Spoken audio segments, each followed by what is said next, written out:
Morning.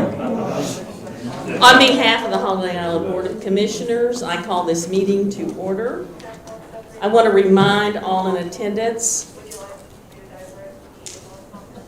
that the Board of Commissioners acts as a governing body, whereas the district manager is responsible for the day-to-day operations of the district.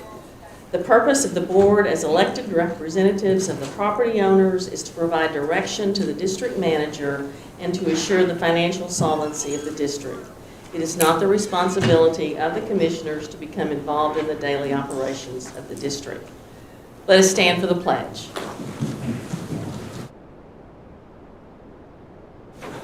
I pledge allegiance to the flag of the United States of America and to the republic for which it stands, one nation, under God, indivisible, with liberty and justice for all. Please be seated. We're going to get a couple of chairs here.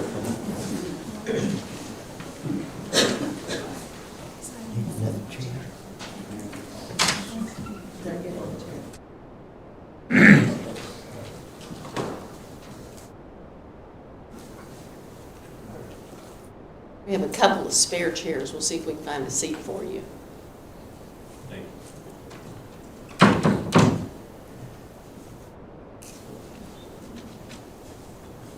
Let's see.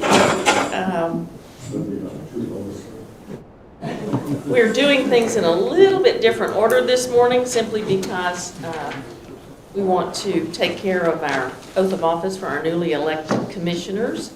So, commissioners, you have seen the agenda. It's been sent to you in advance and also been posted. Do I hear a motion to approve the agenda?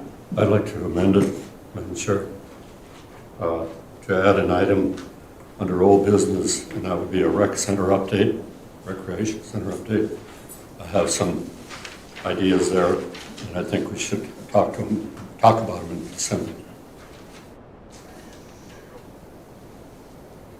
Under old business.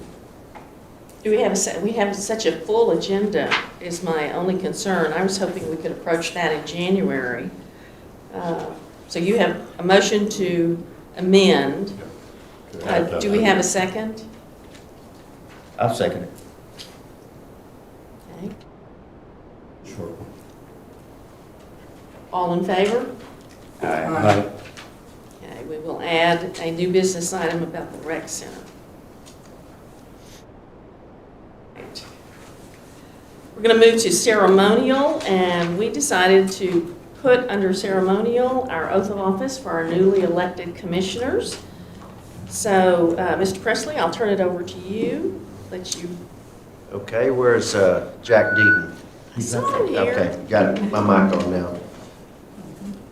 Jack Deaton is one of our commissioners on the County Quorum Court, and I guess I should say Judge Deaton. Is it once a judge, always a judge? Thank you for being here. I know you've done this for a number of years for us, and we appreciate you coming this morning to swear in these officers. So could I get Commissioner Surratt and Commissioner Brown to come to the front, please? Where do you want us? Well, I guess. About Jack? By Jack, I would think. Well, I gotta check with Carrie. You'll do this again, are you? I am. I'm excited. Okay.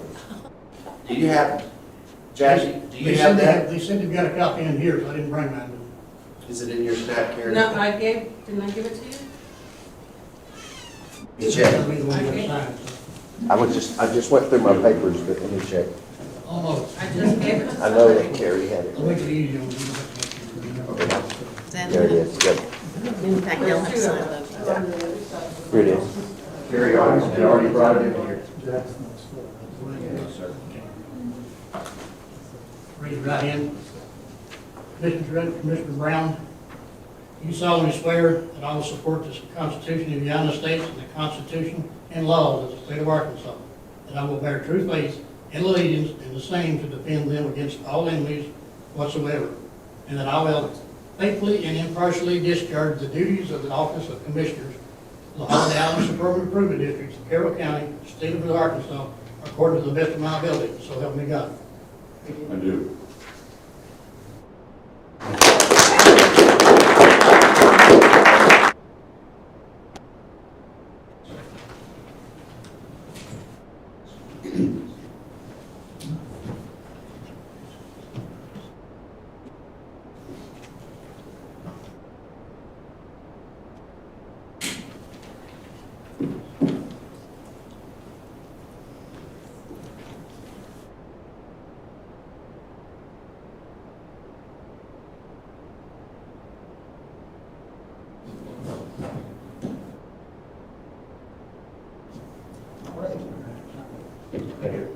Thank you, Jack. We appreciate you really doing. Congratulations to our new commissioners.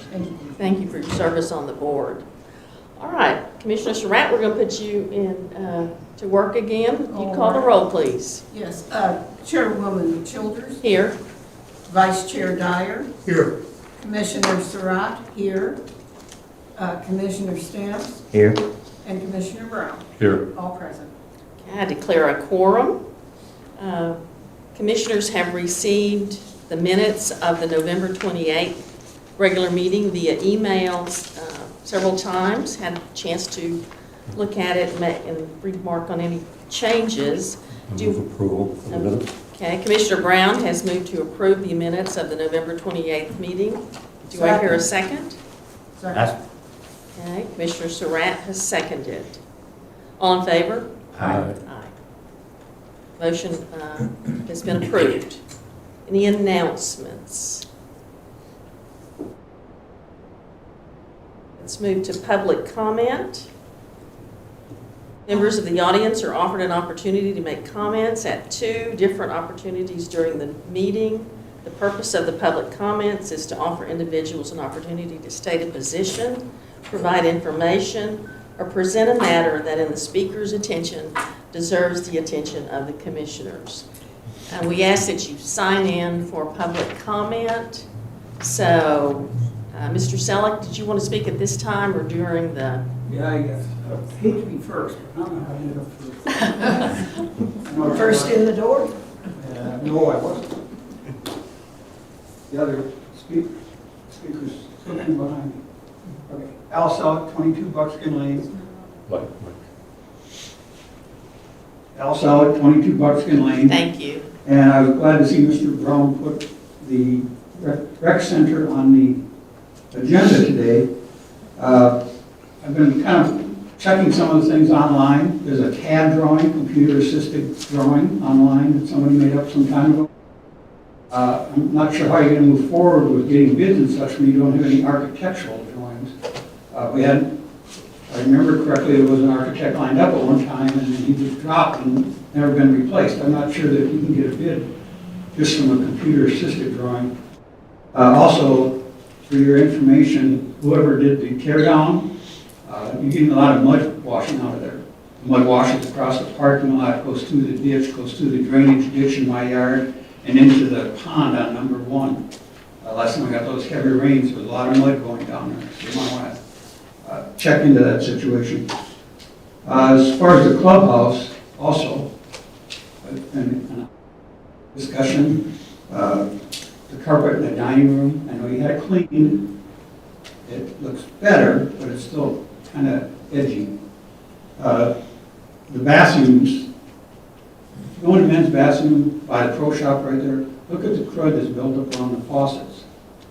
You know, they're just not being cleaned. And we had the problem with the ladies' bathroom being out for a year, and then all of a sudden we're spending, we don't have money to fix all that, but there's $10,000 available to buy a new toy, the golf simulator. That doesn't, I took a survey of 6 people and 5 of them agreed with me. It's just, it doesn't seem to make a lot of sense. Thank you for your time. Thank you. Mr. Crowe, you wanted to talk during the section on? yeah, I'll wait. You'll wait, all right. And Ken, you want to wait until we get to, okay, very good. All right. Yes, May I back you up to announcements? yes, please.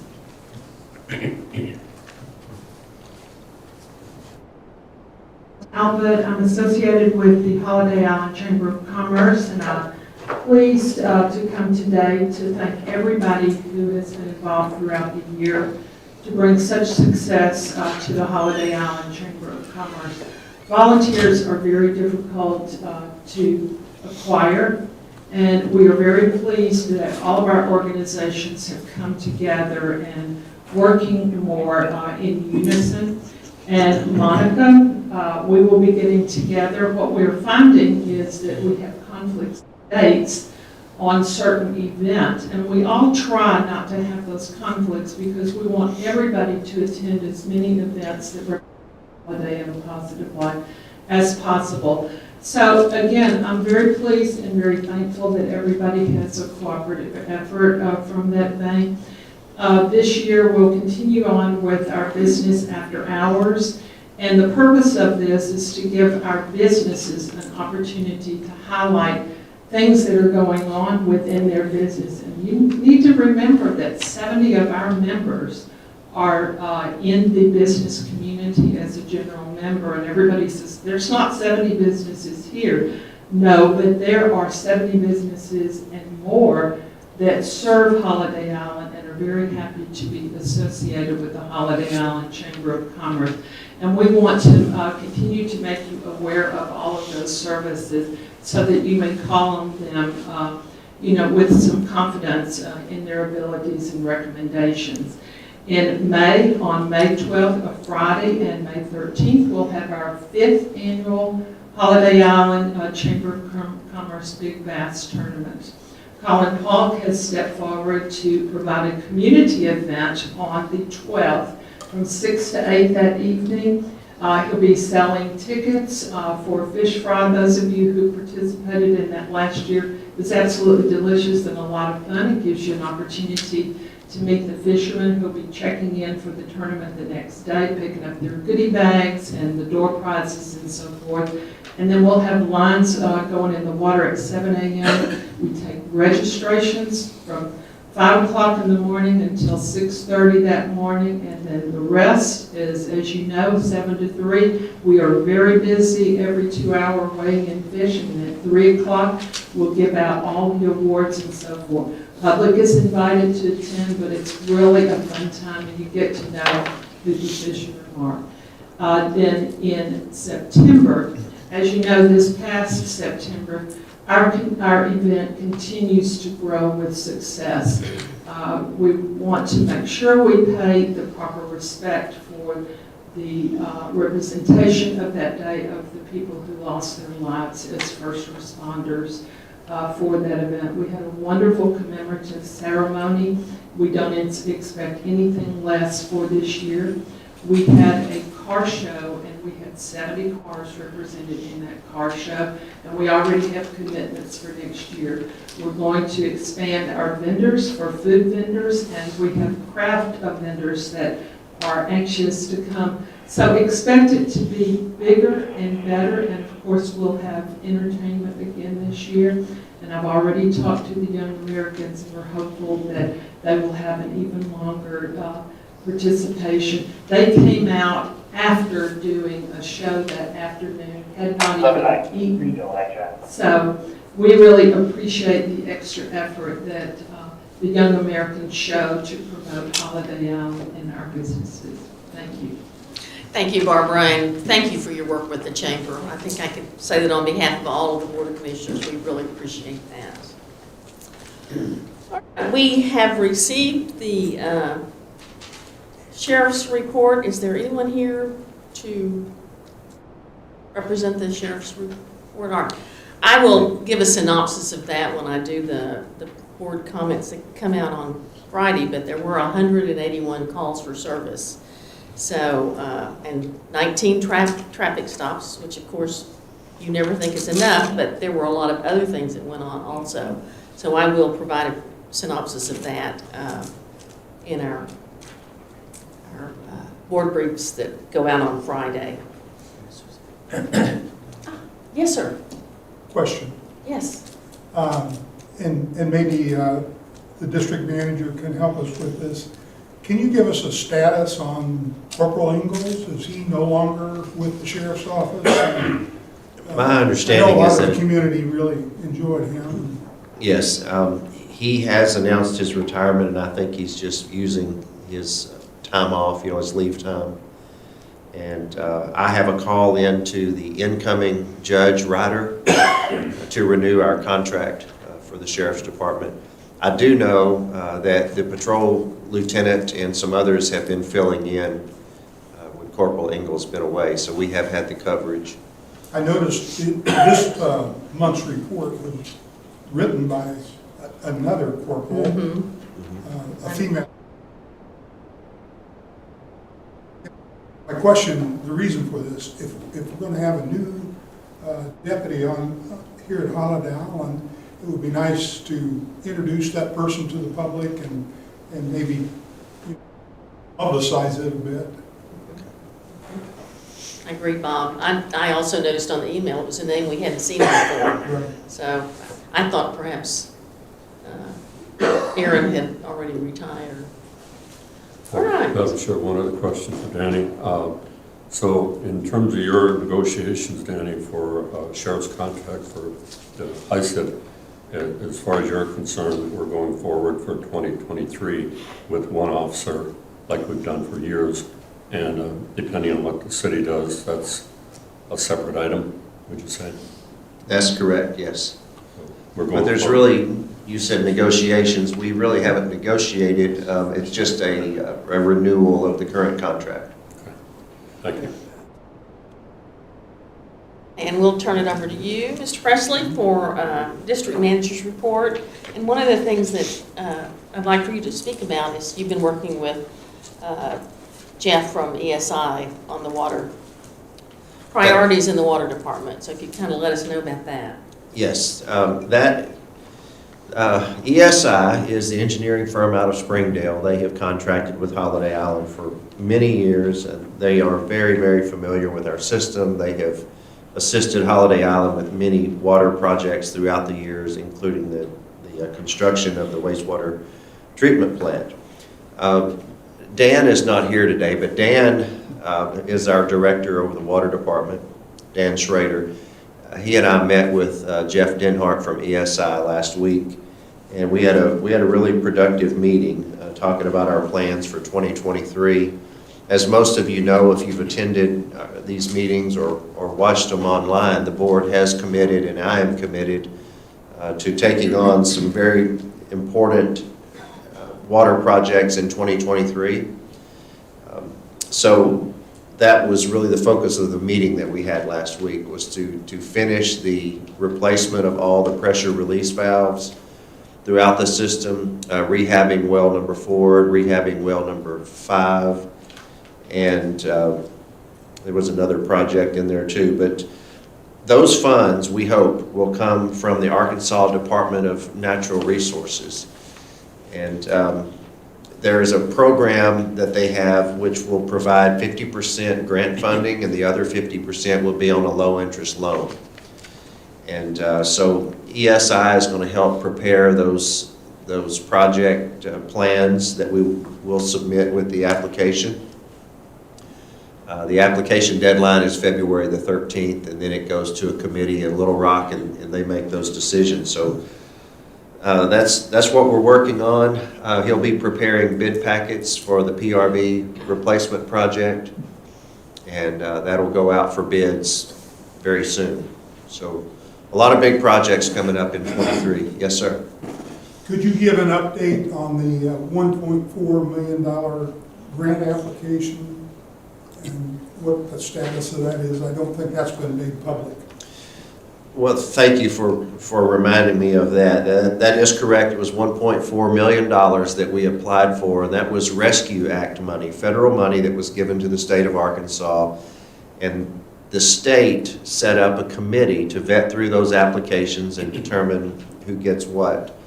There were, and these are rough numbers, but 880, I believe, applications received by the state, and less than 200 were funded. I think it was 190 or something like that were funded. So it was very, very competitive. Out of the 1.4 million that we applied for, we received 68,000. And that was a partial reimbursement for the rehabilitation of well number 1 that we did about 6 months ago. So it's more than we had, but not nearly what we had hoped for from the Rescue Act money. It was much more competitive than I expected. Hopefully this new grant will fare better for us. Yes, sir.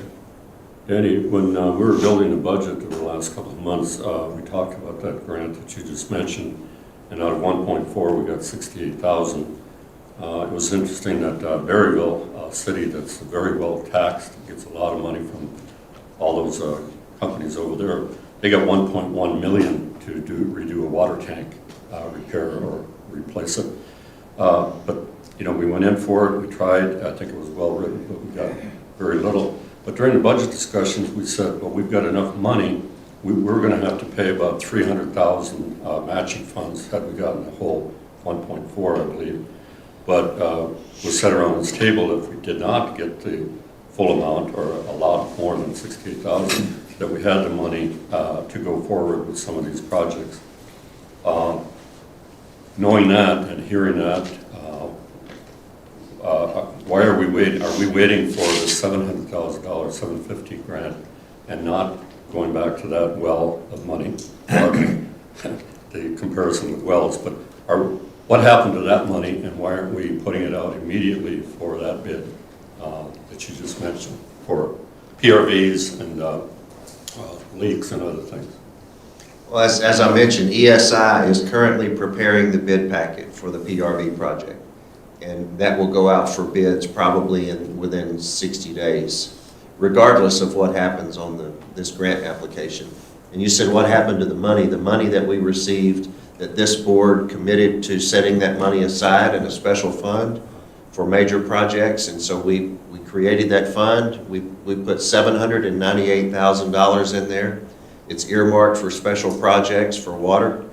And that will be this PRV project and the rehab of well number 4, the rehab of well number 5. I thought there were other monies in capital outlay, including some that we haven't allocated yet, maybe in today's meeting.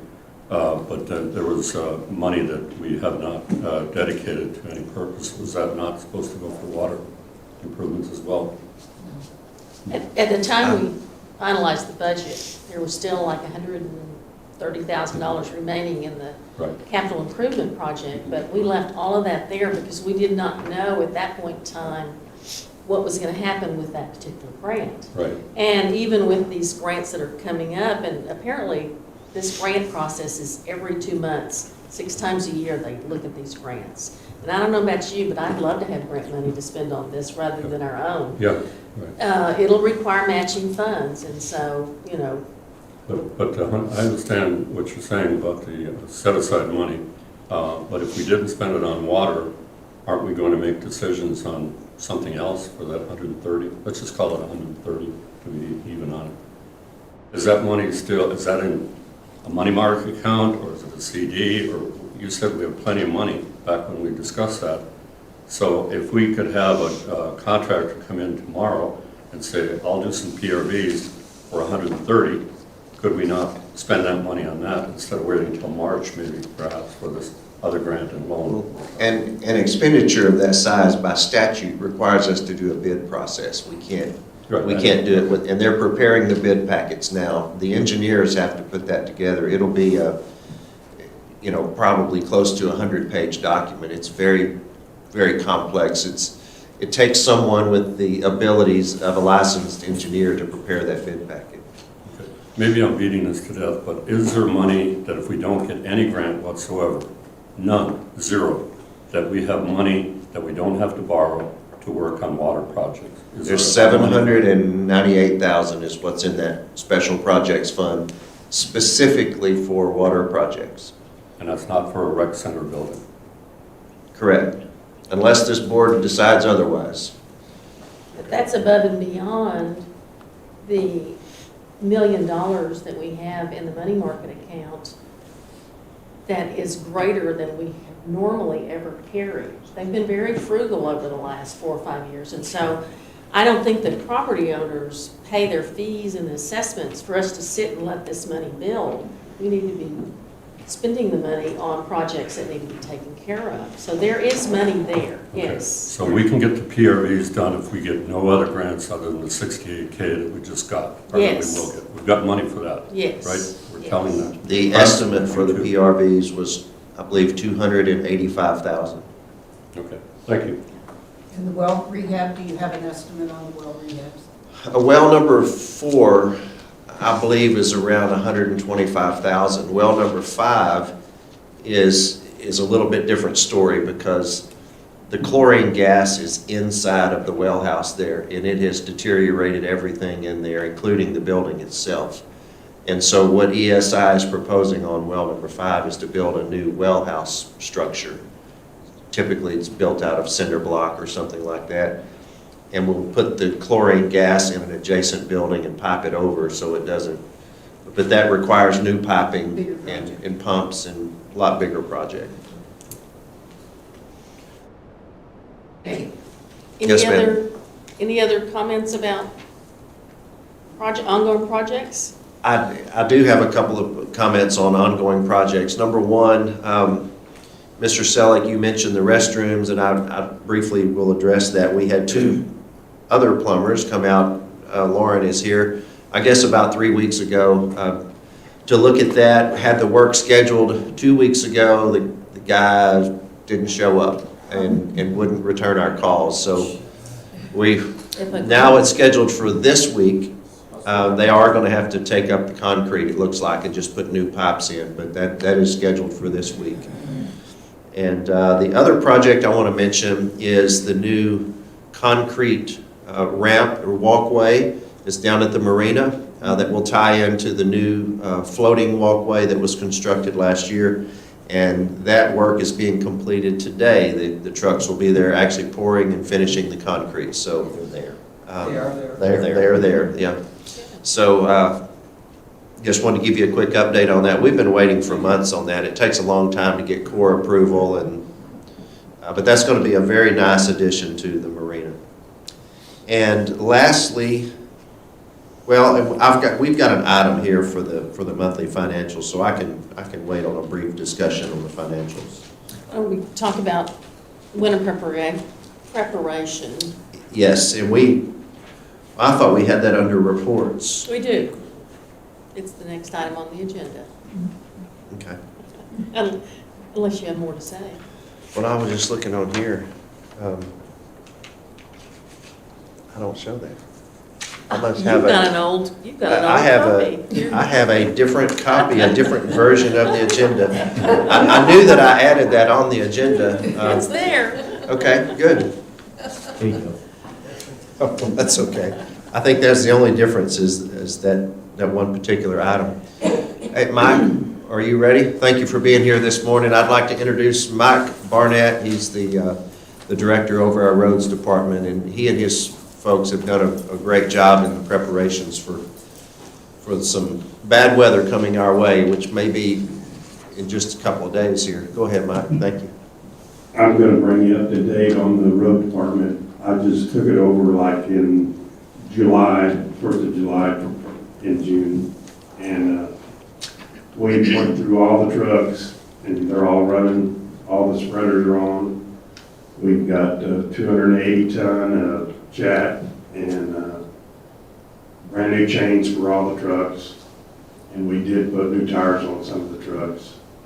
And most of it's all going, and we've got, about probably 7,000 gallons of brine ready to go to. And we did have to we lost one truck last year, so we had to update and use another truck for a chemical truck. So we're ready to go, other than we lost one truck. And that's basically as far as the winter, we're ready to go. This took a lot of time going through all the trucks. Anybody have any questions? Mike, I appreciate your work on this. This has been one of my concerns over the last few years, especially the one that we had in, I think it was February last year, up at Fire Station 1. We had glare ice. The lady fell on her head coming down there. We had 6 cars in the ditch, and you remember that day. Is there a way that, and I was one that proposed and supported a chat building, a building that would have a roof over it with cement block walls, and put the chat in there so it wouldn't freeze. That was in the budget, taken out of the budget, moved into the budget, now it's out again. Is there a way that, are you covering that product with tarpaulins or what, to prevent that from happening? Your guys out there with a pickaxe, chopping and stuff? No, right now, what I'm gonna do is actually not load the chat and leave it on the trucks. We're gonna plow then we're gonna come back, load it with chat, and then spread it. Okay. One of the reasons that froze up in those trucks is it wasn't being used. It was setting in the trucks and they were driving, and the temperatures froze it in there. So what you have to do is actually put it on and go shred it, Okay. you know. So, I mean, it does have moisture in it, but, you know, you can build a building and put chat in there. It's gonna take a pretty big one for 230. You know, we got 280 on the ground right now, tons. That's a pretty big building. so does the brine go out first, Mike, then, and then the chat, or how does that work? Just for- I don't spread any brine unless I have to. That's gonna be depending on the storm, how it comes in, and like this morning, I think there's towns that spreading brine now. Okay. But right now, I haven't spread it. At the time, it's about $1.17 a gallon for brine, and we need to look forward next year, maybe putting a tank in the budget so we can mix our own way, you know. Thank you for those answers. I really appreciate what you're doing it was scary watching this lady, very scary. Nobody else was there but a couple of firefighters and myself. It's gonna be slick anytime out here. These hills, you know, we don't really have that much flat ground. It's all corners and bad intersections, and, you know, it's just hills and corners. So, Good, thank you. you're welcome. Thanks a lot. Thank you. Mike, I do have a question. Because I don't know a whole lot about road maintenance, actually. When we have a snowstorm, you actually plow that. But when we have an ice storm, if you plow that, that just makes a skating rink, doesn't it? How do you handle ice? Well, you have to pre-treat. That's when you put the brine. That's when you put the brine down. Okay, all right, You have to put it down before it goes. yeah. And I assume you just put the brine down on the major Right. thoroughfares? You can put it down anytime, brine, because it's not like calcium chloride. You have to put it down just a certain time. It's gotta be dry to put it down. And it has to start snowing on it, or icing, you know, because it just make it slick if it comes in a rain and then freezes. But the brine won't do that, it actually melts. And you mix beet juice with it and then take it on down, you know, in the minus. But if you don't have it, it's like, it brings it back down to about minus, well, without it, minus 10, 15. I mean, just plain minus, not minus, but 15 degrees. But if you mix beet juice with it, you can get it down below 0. So we need to set up a system where we can mix our own, because we're, you know, let's save us some money. Sure, So- sure. Good. Thank you. Any other comments that you want to? No, ma'am, just thank you, Mike, for those preparations. And we've also made arrangements for some housing here in this building in one of those apartments. So when we know a storm is approaching, Mike and the guys will be here, so they don't have to drive in from elsewhere to do the work. So I think we're ready. Bunk beds downstairs?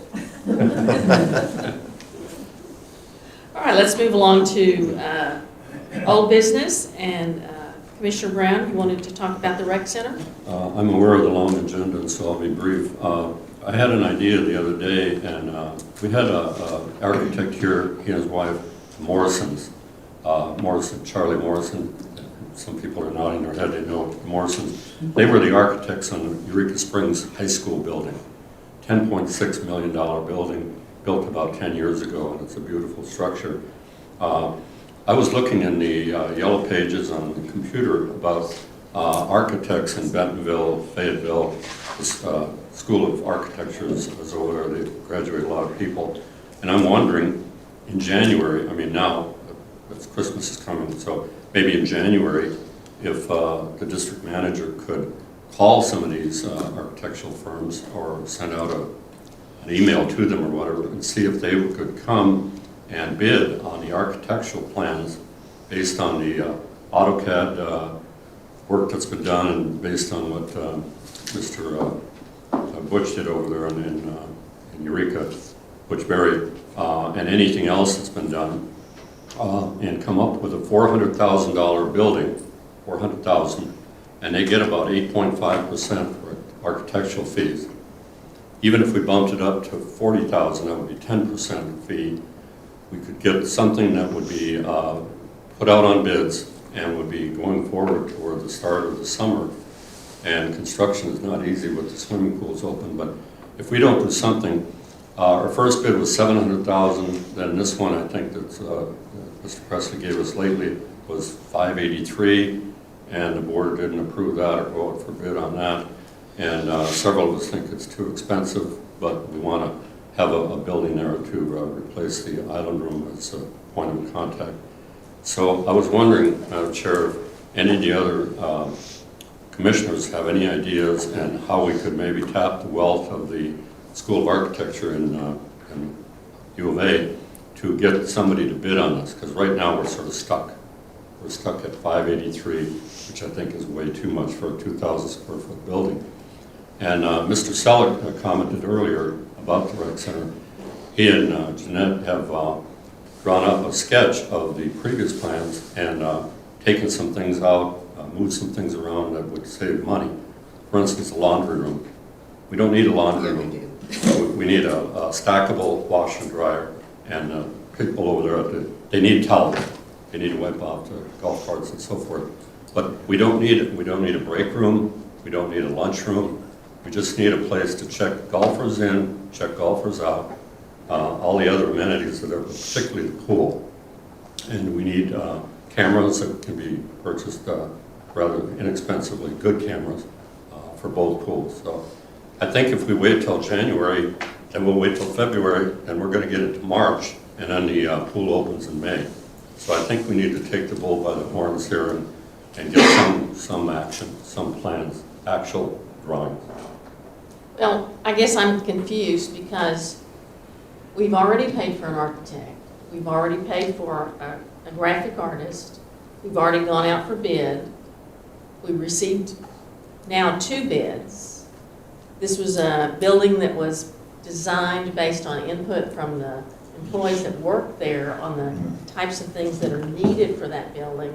It's 1/3 the size of the original building, and you are right. I actually have comments to read that the one thing I regret is that we haven't made a decision on the rec center. You know, we have not only lost the rec center, we've lost the ability to utilize the small pool safely. We've lost the island room to the residents and property owners to be able to rent that for social and other activities. So by not acting, we've actually diminished the value of the assets of this community, and I do not feel good about that at all. Right. And we do have the money to do it. Okay. City, I have been saying that for the last 6 months. We have money sitting in our money market account to do it. The building is not going to get any cheaper every day that we delay on it. Well, We had to take down the old building. Now we've got dirt running into the Selleck's front yard, which we were all afraid of. I would like to see us move forward on that. we can lower the price because there's a lot of shaded area. There's just a roof, like from here to the folks right over here sitting. That's hundreds of square feet of just a roof for shade for swimmers. We've got about 6 tables outside, just outside the gate, and people just crank them up, and you have a big table, and you sit under it. You go to the swimming pool for sun and water, right? You don't need to sit under $240 a square foot roof, and there are several of them. So what I'm saying is either we go back to the same architect or the designer and remove some of that roof. That could bring the cost down considerably. One other thing that I might mention, anytime that there is a contract for a building in excess of $100,000, it has to bear a stamp from an architect, state law. Is our plan stamped? Danny, would you please address the allegations of where we actually stand on this building? Everything that was said earlier has been covered. Is that correct? Tell us exactly where we stand on every item. That is correct, and we had already engaged an architectural firm to take the the rendering that we saw and the plans that were done and given to this board and put a stamp on them. They reviewed the plans, liked the plans. They said they might tweak a couple of things, but it was pretty much what it needed to be in order for them to put their official architect seal on it. So that's a non-issue to get an architect to stamp the plans. The issue is the 500 and, I don't remember if it was 550 or 580. Around there somewhere. But somewhere in that ballpark, that's the issue. And I have to agree with Madam Chair, we could build it now. We have the money to do that. But I understand some hesitation that this board has had, and I have had, in waiting on how this grant was going to turn out with the Rescue Act money. And now we have another grant opportunity. So, you know, it's just. Are the Sure. construction plans in place? Yes, ma'am. We have a bid in hand for construction. That is correct. And. And the plans are in place, and the plans can be stamped in very short order.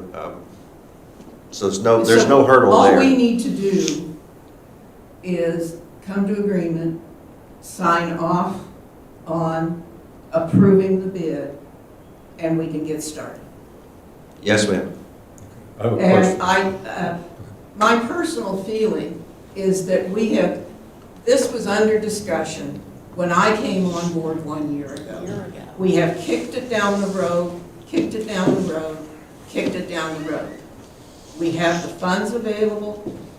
If we can award this contract quickly, possibly weather permitting, and the time with the construction company, we can get somebody out there in short order that can get the foundation laid and can get the environmental things to the water, the runoff. We need to make a decision, because if we can start in January, I don't know what the construction time period would be, but it would be nice to have enough constructed that it's not going to interfere with the swimming pool when it opens the end of May. The more we put this off, the tougher it's going to be, and it's something that we need to get done. Okay, Madam Chair, I want to say Madam this Chair. and then I'll finish. And that is, if any of you were going to build a house here in Holiday Island, you go to an architect, you say, I want to build a house, would you draw me the plans?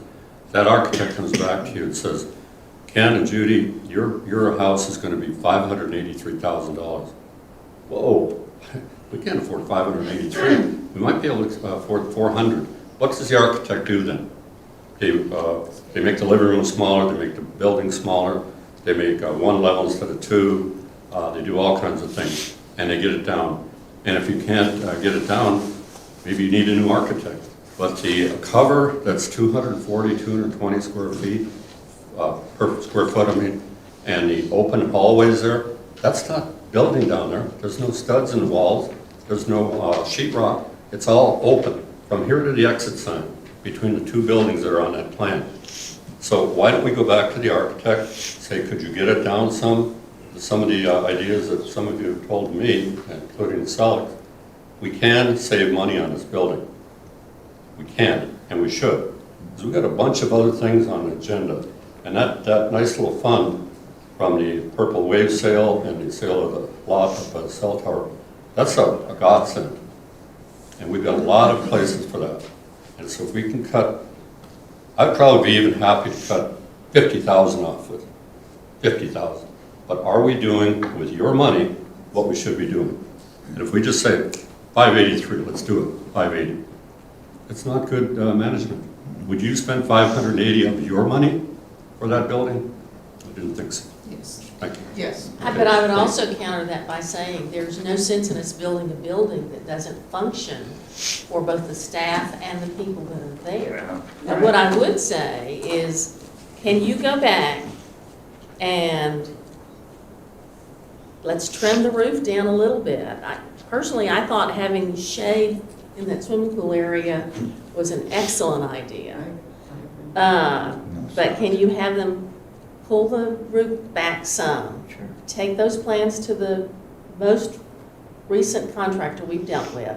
and see if he thinks that's going to make an appreciable difference in the cost. Would that be agreeable with everyone? Yes, ma'am. I will. Madam Chair, Yes, you talk please. about kicking a can down the road. How long have we been kicking the pressure reducer valves down the road? That needs to be done. Our infrastructure is the most important part of this entire community. Whether it's sewer, roads, or water, that is the most important part. It's not whether or not we have a kitchen in the rec center, and we have a laundry room in the rec center, and we have shade in the rec center. You can have shade with umbrellas. There's many ways that you can cut that back and make it palatable. But this infrastructure is the most important thing in this community at this time. The wells have got to be done. The pressure reducer valves have got to be done. And I don't think we ought to spend a dime until that's started. And this kicking the can down the road and applying for another grant, and all this kind of stuff, that's nonsense. If we got the money, let's fix them. That's my opinion. Thank you. Madam Chair. RV valve has been resolved. That has been taken care of. Danny's got the bid packets, working on the bid packets to get those out. Everyone is in agreement that that is going to be taken care of, and we have the funds available. By definition, the building of a rec center is infrastructure. You can't have a vacant lot there. You build a school, that's infrastructure. You put up a rec center, that is infrastructure. It comes under the same heading. We have worked with Janice Murphy on what she needs. We need a laundry room because Kim takes care of all of those chemicals. She does work. It's not just towels. If you're around water, you got wet, and that has to be cleaned up. Those people that work there are there for their 4 or 5 hour shift. They need a place to sit down when it's not busy. They need a place to fix their lunch because there's no place else to go to eat. The building was designed for the staff to work efficiently and for the users to have a welcoming, friendly place to come in. Cutting back on the roof might be fine. How much do you spend replacing umbrellas every 2 or 3 years when you have a shaded area that you put chairs under that last for a long time? I just think it doesn't have to be either or. It can be both. We have the funds. We have a responsibility to our community to make this the best possible place to live. And having a vacant lot with runoff is not living up to our responsibilities. Thank you. You've been sitting awful quiet, Commissioner Dyer. You want to say something? Well, I think, not everybody could hear me. Yeah, they can hear me too. I agree, the issue of the PRVs and rebuilding of the wells, 4 and 5, we don't need to keep bringing that up. It's being handled. It's being handled. It's a done deal. If we get some of this grant money, that's a bonus. But we've all agreed to do it. Danny's got the bid packets being prepared. It's done. We do need to deal with the rec center. And I choke it at the number of $240 a square foot for that structure. I'll be honest, I choke at that. Part of that's my own personal issues because I've built houses in the past for $110 a square foot, but those days are gone. We need to accept the fact that construction costs are different today.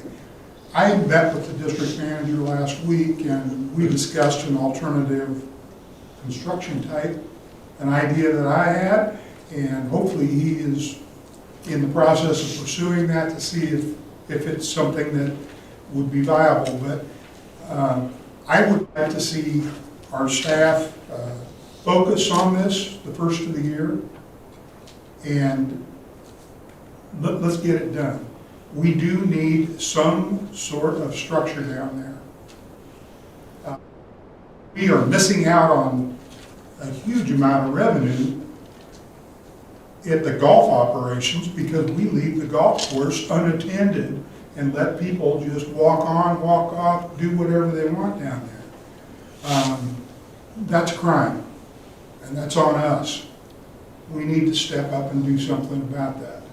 And, but likewise, I don't think the rec center, which is only in operation from May through September, I don't think it needs to be a palatial structure either. It needs to be functional. We need to be aware of the needs of the employees that work there. You know, we have an obligation to them as well.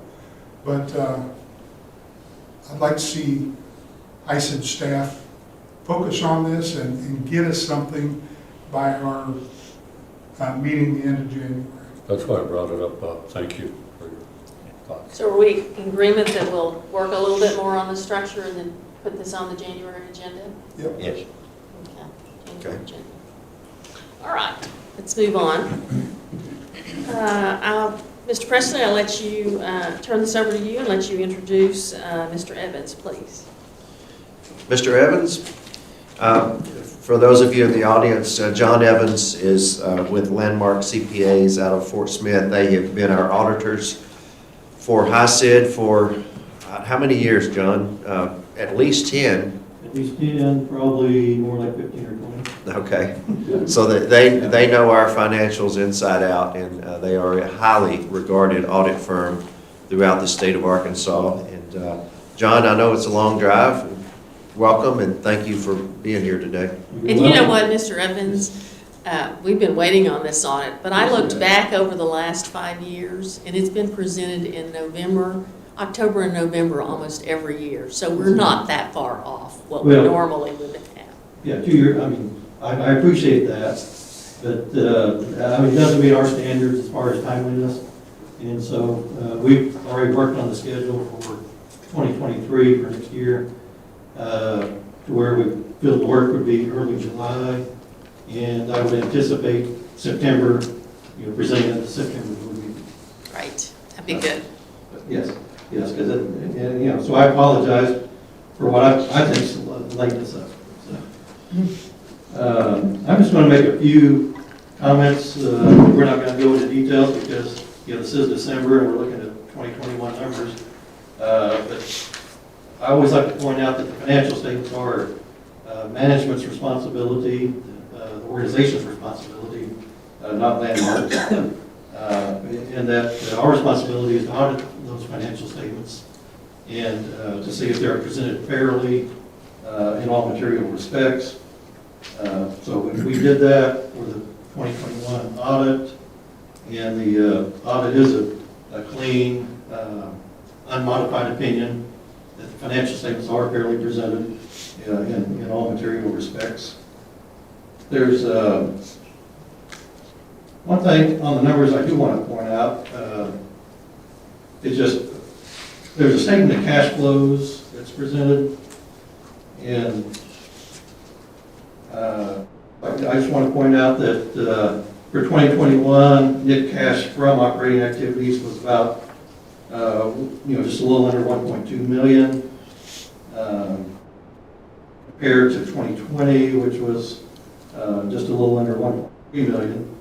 But of that 1.2 million cash from operating activities, that's used for debt service and acquisition of property and equipment. And so overall cash in 2021, cash increased $426,000. I just think that's important to point out because the income statement in effect has depreciation and some accruals and that kind of thing in it that are non-cash.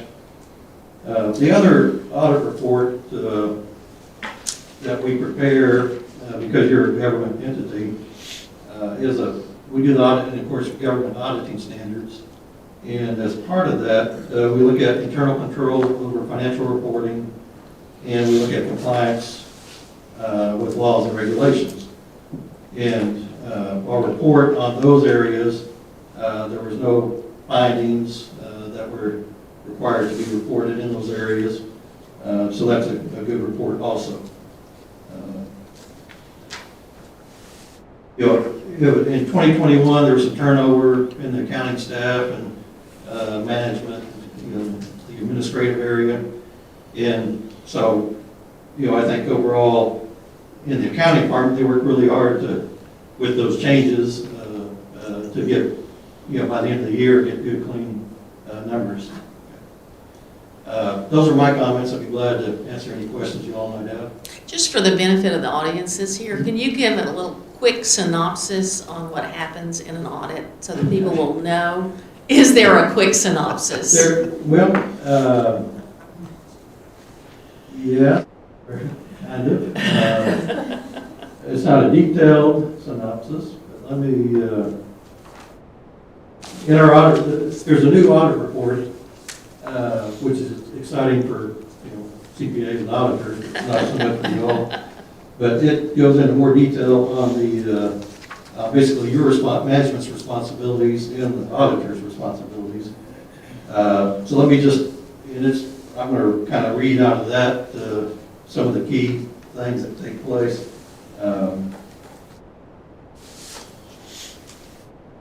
But what we do what's called a risk-based audit, where during our planning, we identify and assess risk. We're looking for material misstatement of the financial statements. So we look for the high-risk areas, and that's where we try to concentrate our time and our hours and our effort is on those high-risk areas. We obtain an understanding of internal control, not to issue an opinion on internal control, but to help us plan our procedures and the rest of the audit.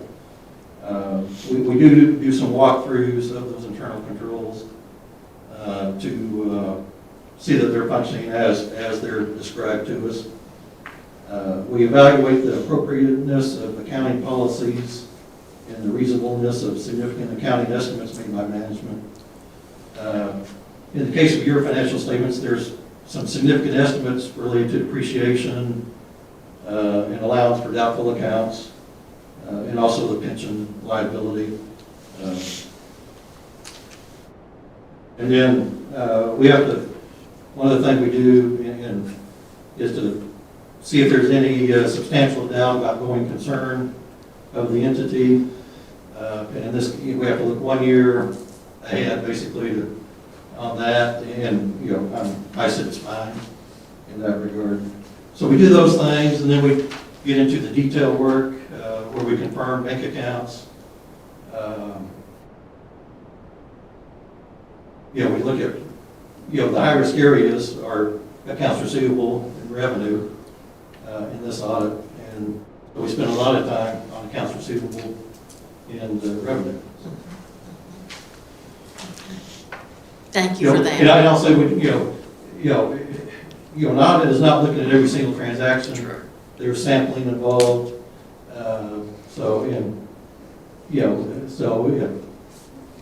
You're not looking at everything, or else we'd be out here full-time and nobody could afford us. But basically what you're saying is all of our financial statements are in good order, and we have controls in place for handling receivables and payables. Right. Very Yeah. good. Yeah, Thank no, but we don't issue an opinion on it. Right, I understand that. But you did at least look at it a little. Right.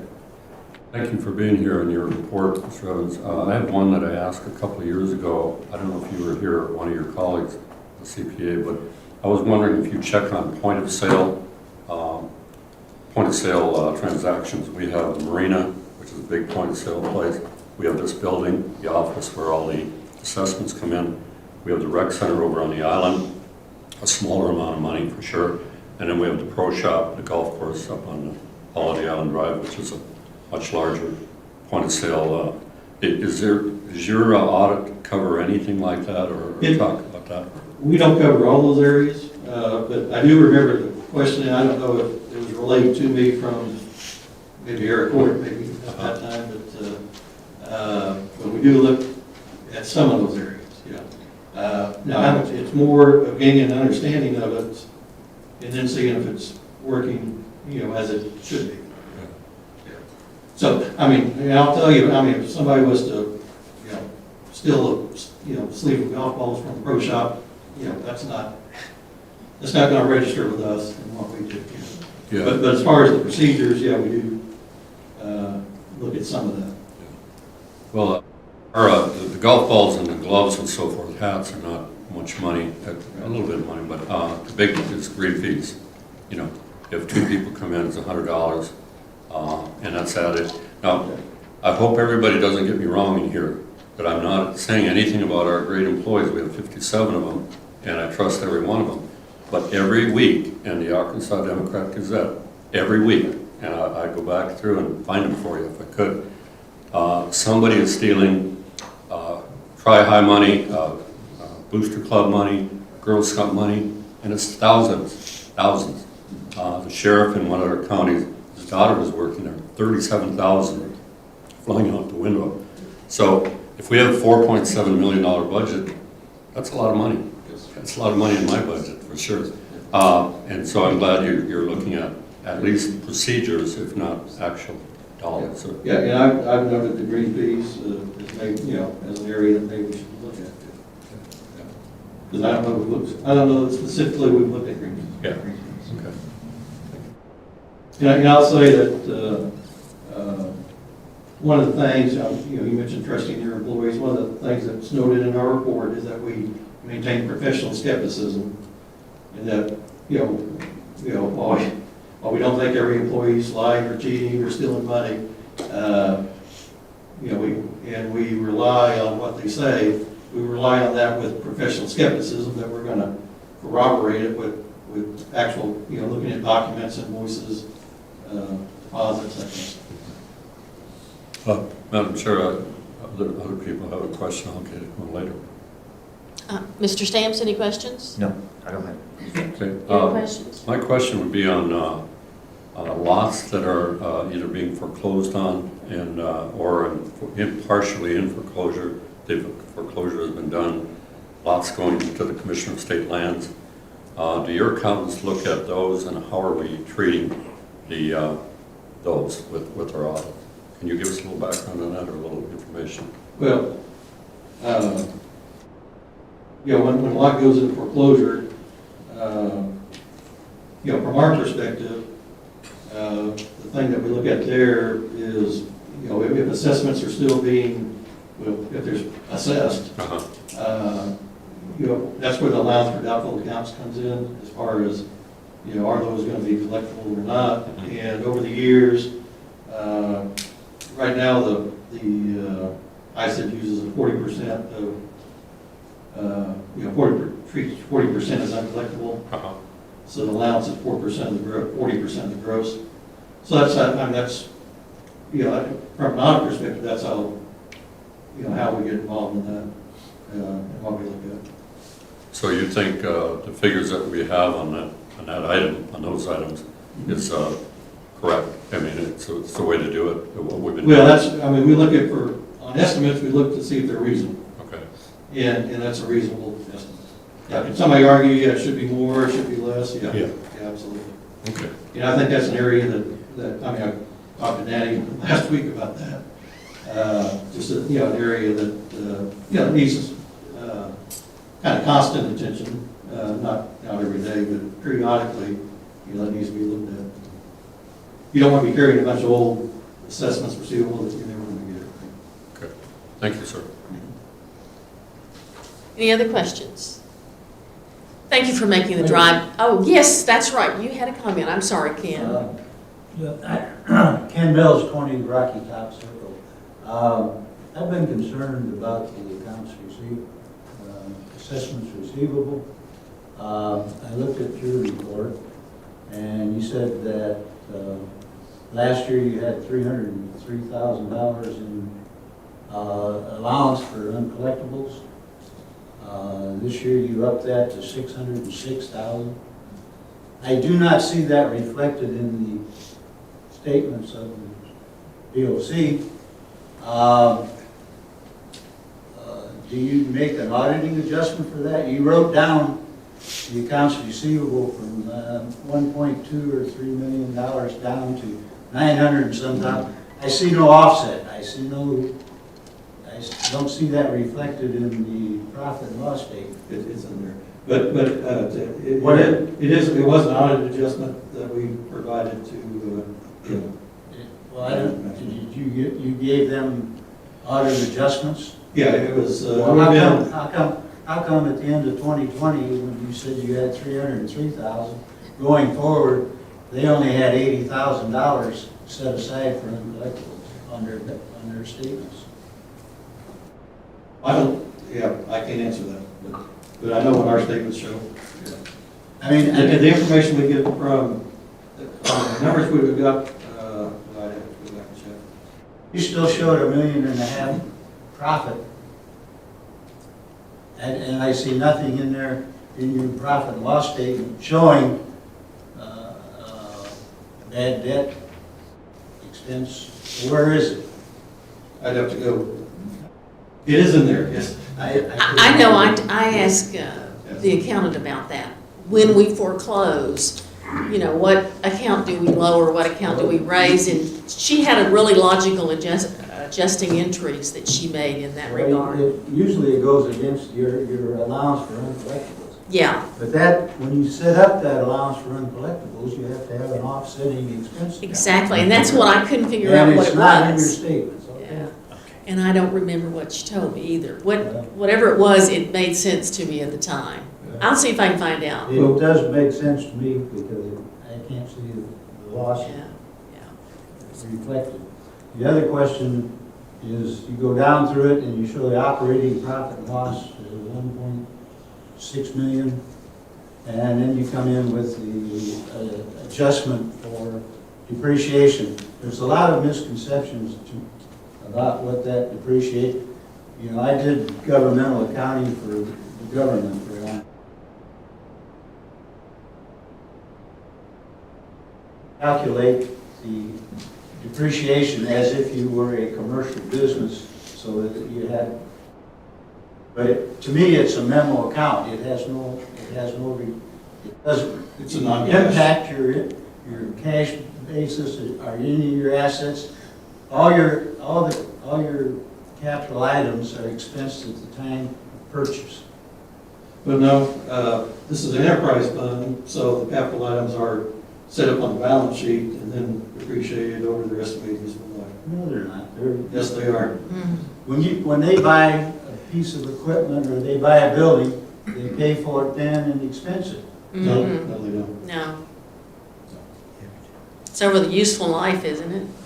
Yeah, it's depreciated No, over the it's useful life. And it's on. It is not, it's expense at the time that you do, when you let the contract to do those PRV valves, or when you build the rec center, it'll be expense. I was 9 years on this board, I know where it went. On the statement of net position on page 13, there's property, plant, and equipment. And that's a Statement of memo position account, on it the has balance no, there's no. sheet. It's not a memo account, sir. There's $16 million of net property and equipment on your balance sheet. Well, show it to me, I don't believe it. I've looked at your statements for a long time. Are we saying that the BOC budget, the Board of Commissioners budget and the HISA budget is showing something different, but it's accounted for in the audit? Is that what? Well, there's auto adjustment entries, and the book should match up, and we'll get with, Danny and the county staff to make sure that all those audit entries do get posted, and so that they do match up. Okay. One of the things that I appreciate about our accountant is because of that concern about the allowance for uncollectibles and what's not going to be paid, I don't even look at the balance sheet anymore. She's created a chart for us where we can see cash in and cash out. We have an idea where we stand, and that's really helped. Dealing with enterprise accounting it's tough. All I know is your balance sheet for 31 December shows $1.3 million or 2. His shows 900,000. I don't know where it went. We'll find answers for that. Thank you, Mr. Evans. Thank you for making the drive up. We appreciate it. Thank you, appreciate it. Thank you, John. All right, Sir, would you like to introduce our golf consultant, please? Yes, ma'am. Mr. Coleman? I see you back in the back there. This is Bob Coleman. He is a golf expert. He's with us today all the way. How long have you been affiliated with PGA and managing golf courses, Bob? I know it's like 40 years, I believe. Not quite that long.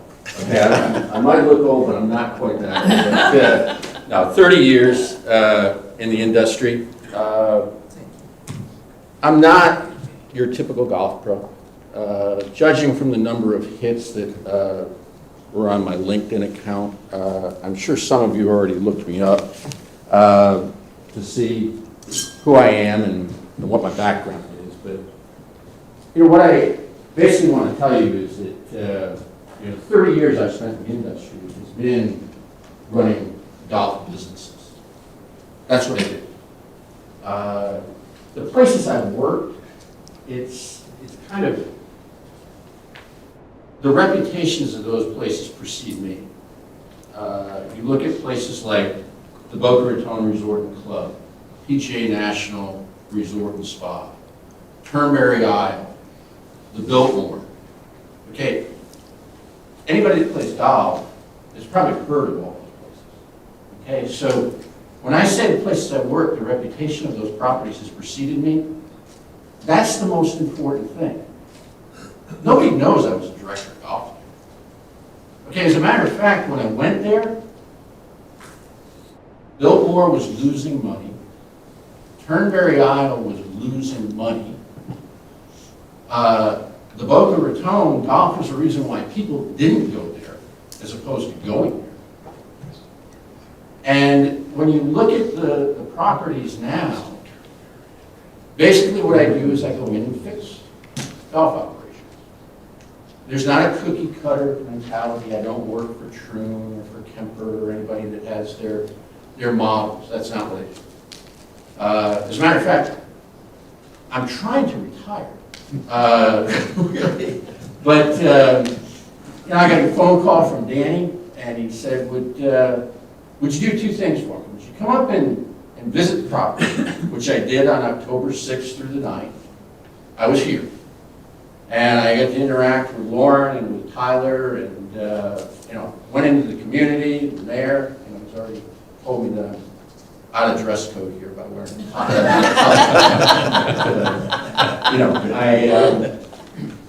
I got to feel the area. I got to understand the area. I got to meet a lot of people. I got to observe a lot of things. And the two things that Danny asked me to do was come and do the visitation and then provide a written report after that.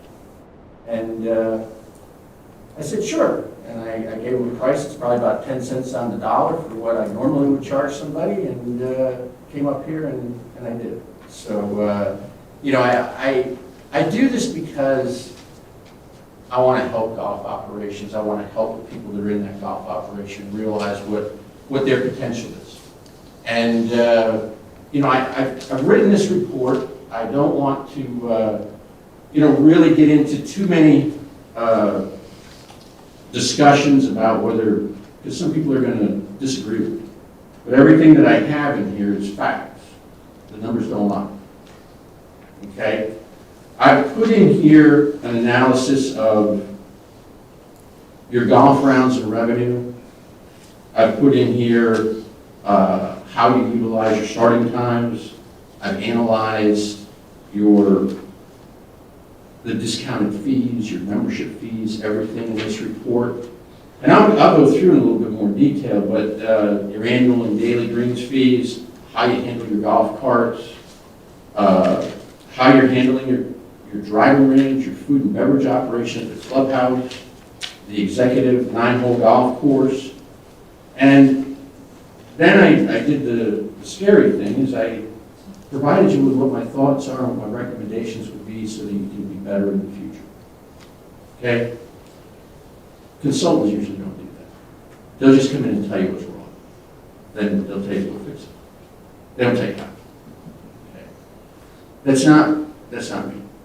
Okay? I'm not here. I'm not looking for a job. I'm not looking to slam anybody. I'm over here just trying to help you. So if you folks would just give me the opportunity to indulge you for a few moments here, I'll go through the written report, just in an overview. And, I want to start out with, I looked at the 2023 budget. Your budget had to lose $756,000 in the golf and food and beverage operations. Okay, ladies and gentlemen, if you know where I work, and you know the places I work, you know the people I work for individuals. I mean, if I walked in and I handed them an operating budget that was going to lose $756,000, I might as well have been, signing my pink slip to get out the door. It can't happen. We have to figure out a way to get this financially stable and solid. Right now you're basically, and I don't take this the wrong way. I mean, but you're running golf just like they're parks. You're running your clubhouse like it's a community center. I mean, really, it's not run like it should be and like it could be. So, and the classic thing that's happening here is a minority of people are benefiting at the expense of the majority of your property. Okay, so the people that enjoy the golf and want the golf, you need to pay for the golf. That's simple. So the golf rounds and revenue, there's only a couple things. You run a 27-hole operation. So the starting time utilization is one of the things you really have to look at. And when you look at your starting times, you're open 7 days a week. Prime time in the golf business is 8:30 to 10:30. That's when everybody wants to go. Okay, it's too hot in the afternoon. It's too early before 8:30 to play. We all want to play between 8:30 and 10:30. Well, on Monday, Tuesday, Wednesday, and Thursday, you don't have any times available during that time slot. Okay, you have, and again, you have your Mondays. Tyler has to have some time to do the golf course. So Monday mornings, he's doing maintenance work on the golf course until 10 o'clock. Okay, then on Tuesday, Wednesday, and Thursday, you have golf leagues associations that play. Okay, well, they've got their shotgun start, they go out and they play, and that's great. I don't know, I question when the entry deadline is for those events. Is it early enough so that if the field isn't full, that you can sell times within that prime time slot to outsiders, to hire around paying guests? Probably not. It's probably the day before if I was taking gas, is when your entry deadline is. So, you really have to look at clubs within a club and who's really running the operation. Is the operation being run for the benefit of everybody, or is it just being run for the benefit of a few? And that's where I say you have to be cautious of clubs within a club. Holiday Island, and I'm just going to start giving you some standards here, okay, for industry. Of course, typically runs at about 50, could go up to 65% of their available starting times being utilized. And in addition to that, their average dollar per round is equal to about 70% of their highest dollar per round. Okay, which means whatever your highest greens fee is, your average dollar per round should be 70% of that. Okay. So when you look at the report, you'll see that I have graphs and I have all this analysis in here, and it's all in front of me. But when you look at Holiday Island, and I just took this year, because I was provided the financials from January 1 through October 8th. That was 2022. So that to that point, you would pay 13,309 rounds. Okay? The potential that you had really was 30,000 rounds. Okay? So you were running at a very low percentage. You weren't at 50% of your available rounds. But the thing that's more concerning to me is the average greens fee and cart fees per round was $19.94.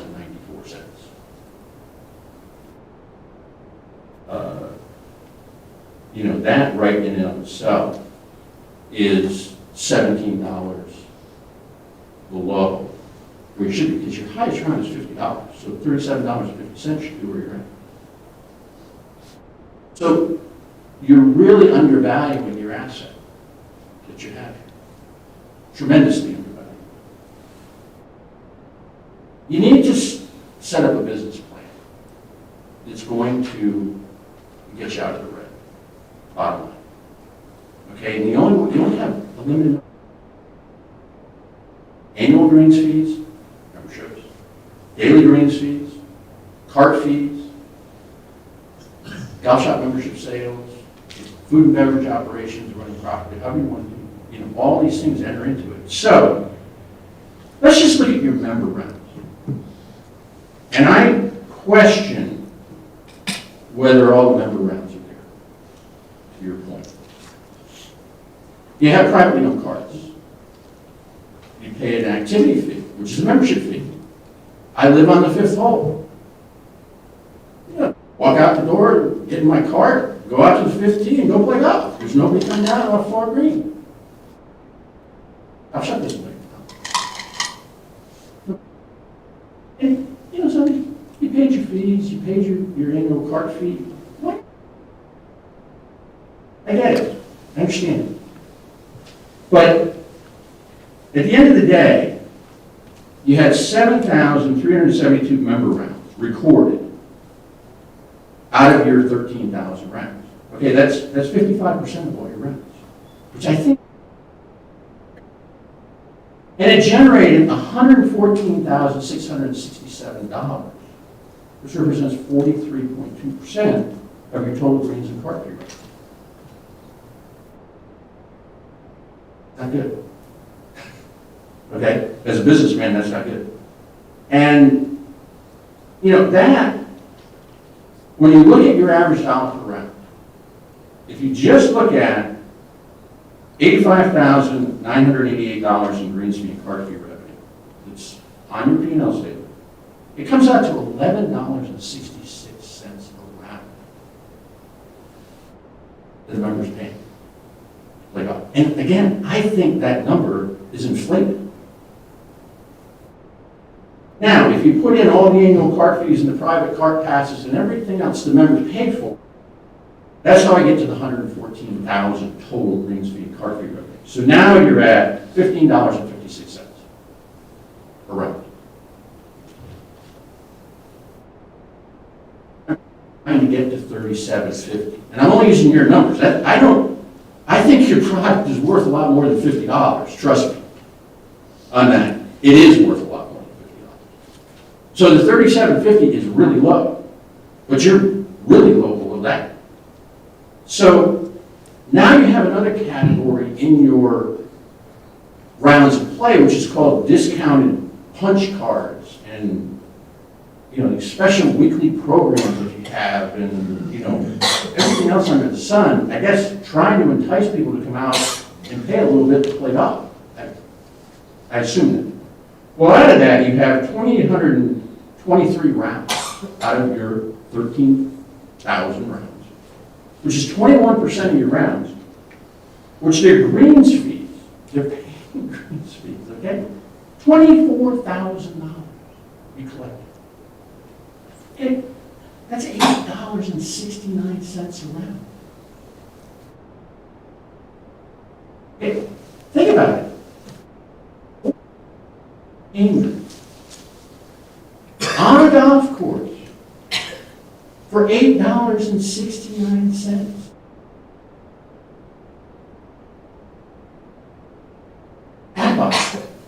Now, if I took all your cart fee revenue, and I know some of this is it's blended in there, but if I took all your cart fee revenue, which amounts to another $36,000, now it comes up to $60,000. Even then, we're at $29.49, so $21.49 a round.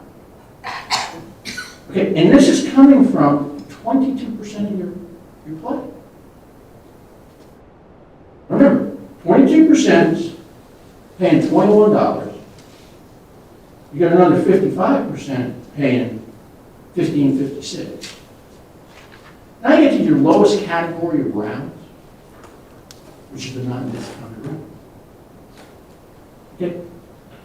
3,114 rounds of golf out of your 13,000.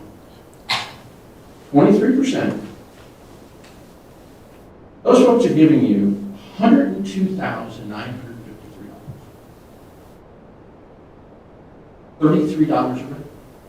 Still not at $37.50, but we're a lot closer. They represent nearly 40% of your total rent.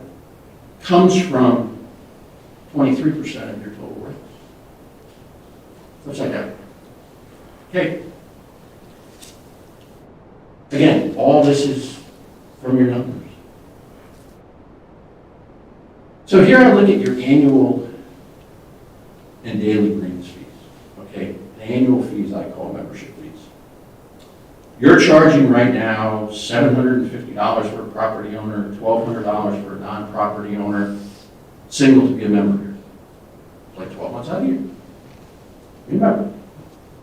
The individual on the 9-hole course, though, over here, just to play the executive course, has to pay $550, or a non-property owner $750. And it continues down as you get into your family members. Makes absolutely no sense. Number one, I think, whatever you do, you should treat your operation like it's a 27-hole golf operation. Right now, it's being run like two separate entities. Okay, there needs to be some continuity, and these complement one another, and because this is contradictory.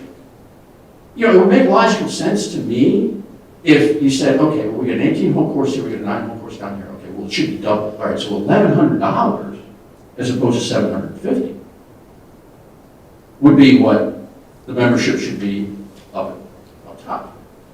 But that doesn't even make sense.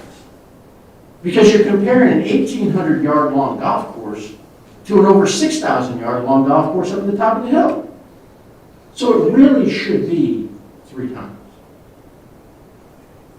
When you look at the dues.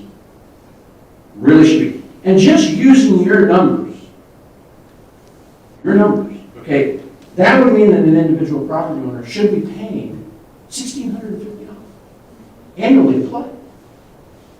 I know. I'm sure there's a lot of golfers in here. I don't know whether you get this much of an audience for everyone in your meeting, but and they're all over here hating me because I'm. But that's 120% increase in the dues. But that is actually still ridiculously low because when you look at what the average individual club membership is, and this is done by Golf Digest, they do the analysis, okay? $520 a month is what an average country club member pays. Okay, now if you get to the low end, yes, smaller courses, $200 per month. Okay, we're talking about 18-hole golf courses here, not 27 holes. 18-hole golf courses. So when you put in cart fees that they pay, and you put in, everything else over there, people are paying $1,000 a month. That's what you. So, if the average club membership annually is $6,250, and at the low end is $2,400, you're still way below. You're still way below where it should be, especially for 27 holes. So when you do the comparison, I looked at the courses like Cassville and Lost Spring, Big Sugar. I did the 50-mile radius here. You've got all their rates here. You can see, when you look at what their rates are, they're the low end. Competition's charging more. People pay that. People will pay for quality. If they perceive value in the experience, they will pay for it. It's that simple. So, now I get into some of the operational things that I observed. Okay? You just got a brand new fleet of golf carts. Brand new. June. 2022 models. You're paying $45 a month. Fleet of 75 carts. 60 of them are at the top of the hill, at the country club course, 15 of them are down at the bottom of the hill at the executive. I don't know what the Arkansas lease documents look like, but I know what Florida lease documents look like. And they say you have to. Okay, right now, you've got a $40,000 a year asset. Actually, it's a liability because you're leasing. But you sit out on next to the parking lot, unchained, unsecured, exposed to the elements, 50 of them down here, next park. Yep. One of these transports that, you know, we get from Florida with cars all the time. One of these transports that pull in and everybody has a club car key on their key ring. I mean, you open yourself up to tremendous liability. And then I started looking around and go, well, where are you going to put them? And I see these storage units behind the first tee. And I'm like, well, 2 carts can fit in each one of those storage units. You get 60 storage units. Okay, all you need is 30 of those units, and you can house all your carts. Store them, protect them, secure them. I said, well, there must be a reason why you're not doing that, because you must be making money off those storage units. Well, I look in and I see, well, 11 of those units are being rented for $3,294 to store privately owned carts. Then I look and I see another 56 of those units, which you only collected $1,995.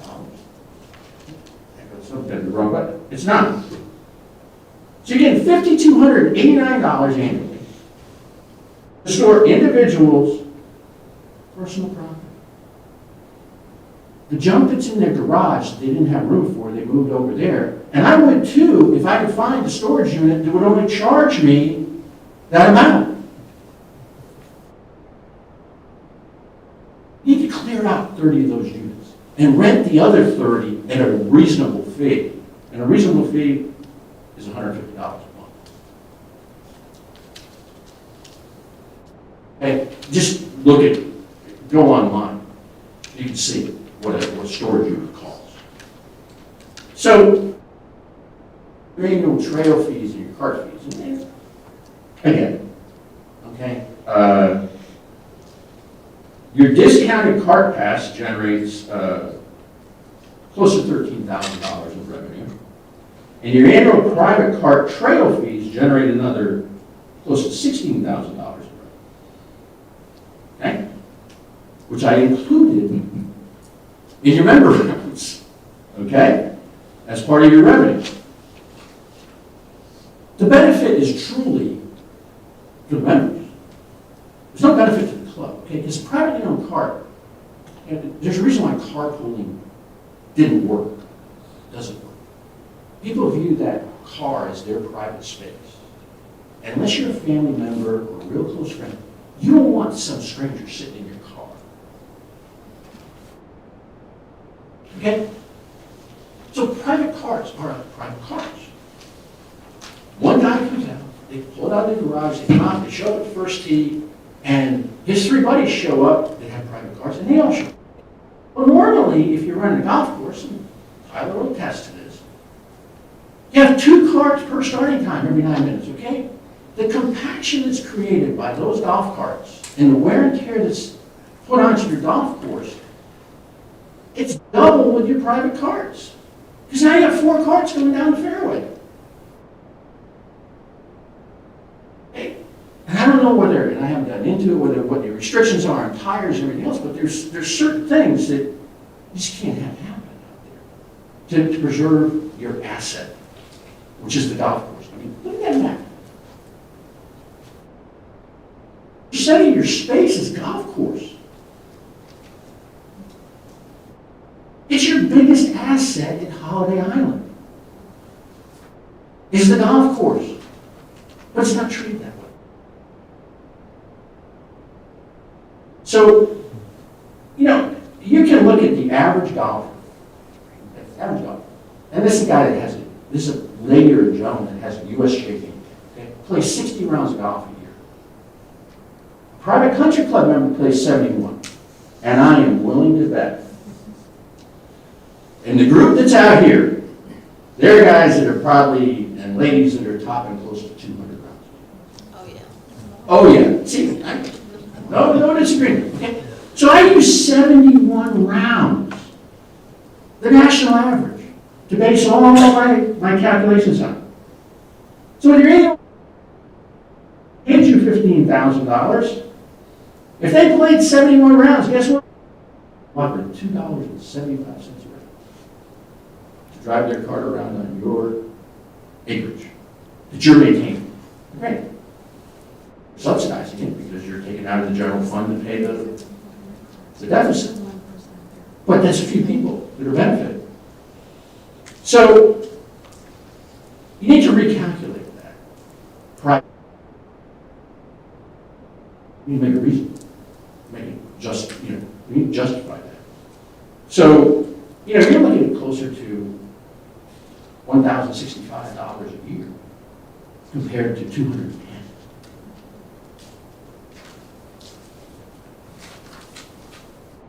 Your practice area. Now mind you, let me go back. I know you advertise the lowest fees in the nation. Take that out of your literature, please. Okay? It really just diminishes your image and your product. Golfers want quality. They want good. And they don't want cheap.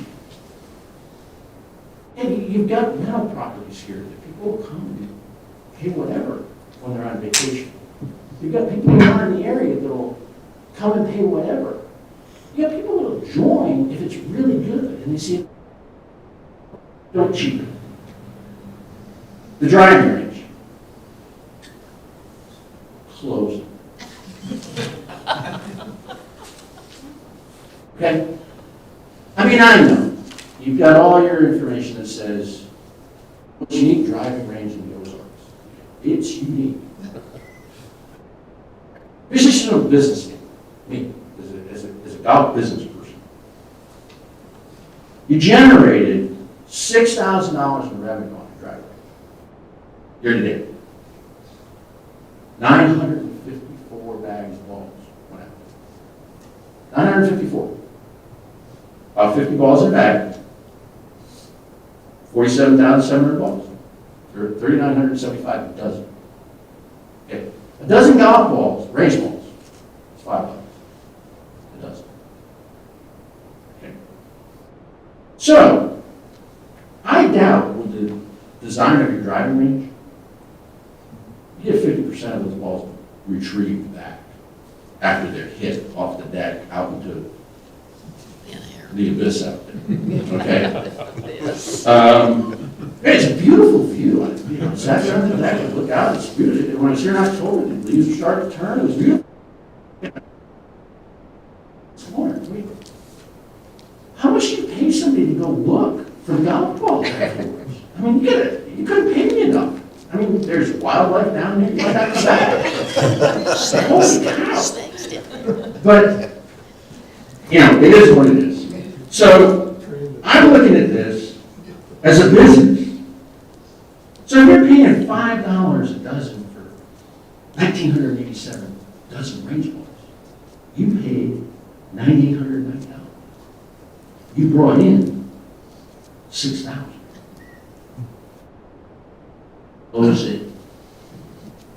Okay? On top of that, Tyler, there's only one mower that can go out there. Go down into Fort Apache and he'll point it out to you. But it's very identifiable. It's the only triplex that has a roll bar on it. You can't beat it. And to get there, that's a whole different experience. Okay, and I just say, God bless you. I mean, I hope your insurance is paid up, because if anybody just goes a little bit too far right, they're going down the cliff. And half of it's paid, half of it's not. It's again, this is me, fresh eyes from the outside. I am not criticizing you. I'm just telling you what it is right now. The clubhouse. Food and beverage operation fundamentally is gone. I know that COVID hit and we said, well, we're going to consolidate the snack bar and bar and golf shop and we're going to make that the one area and everything else we don't need. Somebody said that, I'm sure. So that's what we did. But downstairs, what's going on down there is where the golf shop was. That was designed pretty well. You can see the first tee. The staging area is there. There used to be a bag storage, which is now a maintenance shop. And then there's this open room where you have a golf simulator in there. And then, the ladies' locker room has been converted into a bathroom. And then I guess what was part of it is now a meeting room. And then the men's locker room is now a library and a bathroom. Now the golf shop, all that square footage is used very infrequently, like maybe once a week for a card game. And you're collecting $65 a year for the space. Put things back the way they belong, please.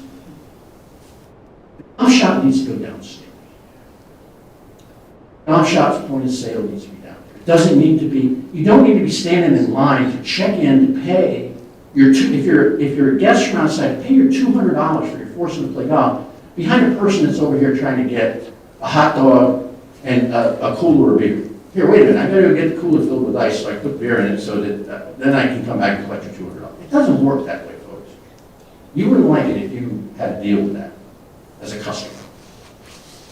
So, put things back the way they belong. Put the golf shop downstairs. Put your carts in storage. I'm married to a librarian, well, a school teacher, okay? 5th grade school teacher. Okay, she was a librarian. I know how people are about books. You can't throw them away. I mean, I had boxes in my house of books. I'm going, can we just get rid of these things? We gotta go to the library. Go to the library. We don't want them. No, wait a minute, what do I do? So finally, I found a library that would take them. Okeechobee, which is miles away, but I found a library that would take them. So I know how people are about books, that are readers. But I don't think it's the club's responsibility to be in space for people to take the books that they don't want in their house so they can be someplace else. Don't think that's your responsibility. And that's not running a business. You're not making any dollars off that book library, trust me. You're not making any dollars off the golf shop being a card room. You're not making any dollars off the ladies' locker room that have a little meeting area. And the golf simulator, I think you can make some money off that. Don't get me wrong, but I don't think you make it off the downstairs. I think you make it upstairs. There's a bar. Okay? You have lights. I'll come in with 3 of my buddies and we'll play Pebble Beach. And I'll buy $100 worth of food and beverage. If I get to know that I get to play Pebble Beach on a golf simulator. Okay? Great profit center. Great revenue. That's all I'm saying. That's all I'm saying. So, you convert all that. Look at your golf shop merchandise sales. If you put the golf shop back where it belongs, you make it a golf shop, you'll do better than $37,000 in sales with a $25,000 cost of goods. Okay, you put it downstairs, you're going to do better than $2.79 a round. Okay? The clubhouse food and beverage operation, you're budgeted to lose $108,000. Why open? Even closed. Okay, we broke even. but open it for profit. Okay, upstairs, now you don't have a golf shop, now you have a lounge, a bar, you have an outdoor seating area, you have a beautiful glassed-in area, patio area, you have a dining room. Okay, staff it and do it. You have two options. Operate it for profit. Okay, and let's just say when you put a menu out there, the price on that menu better reflect 33% is your food cost, 33% is your labor cost, 33% is your profit. Better reflect that in your pricing. Or outsource it to a third party. Be the landlord. Okay? Charge somebody $1,000, $2,000, I don't care what it is a month. Even if it's $1,000 a month, you made $12. Yeah, I'm a hero. I gave you the idea so you don't lose $108,000. Let them run the business. I mean, he's perfectly capable of running the food and beverage operation. You just need to provide them with the tools and the resources to be able to do that. So,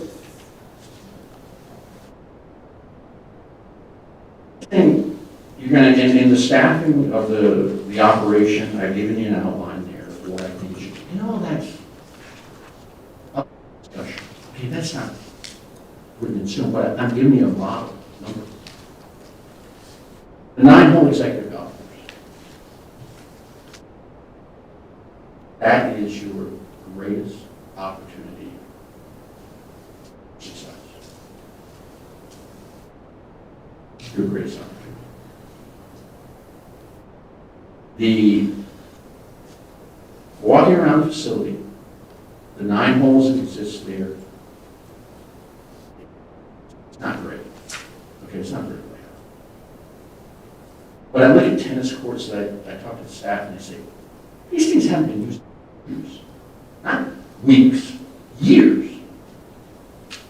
You've got, a garden there, you've got a miniature golf course, you've got a Little League baseball field back there, but these aren't really being utilized. And as I say, I'm an visionary. I look at not so much at what things are right now, but what they could be. And you have a guy up the street that's relatively successful that built a 9-hole par 3 golf course. Yours could be an 18-hole par 3 golf course that could put him out of business.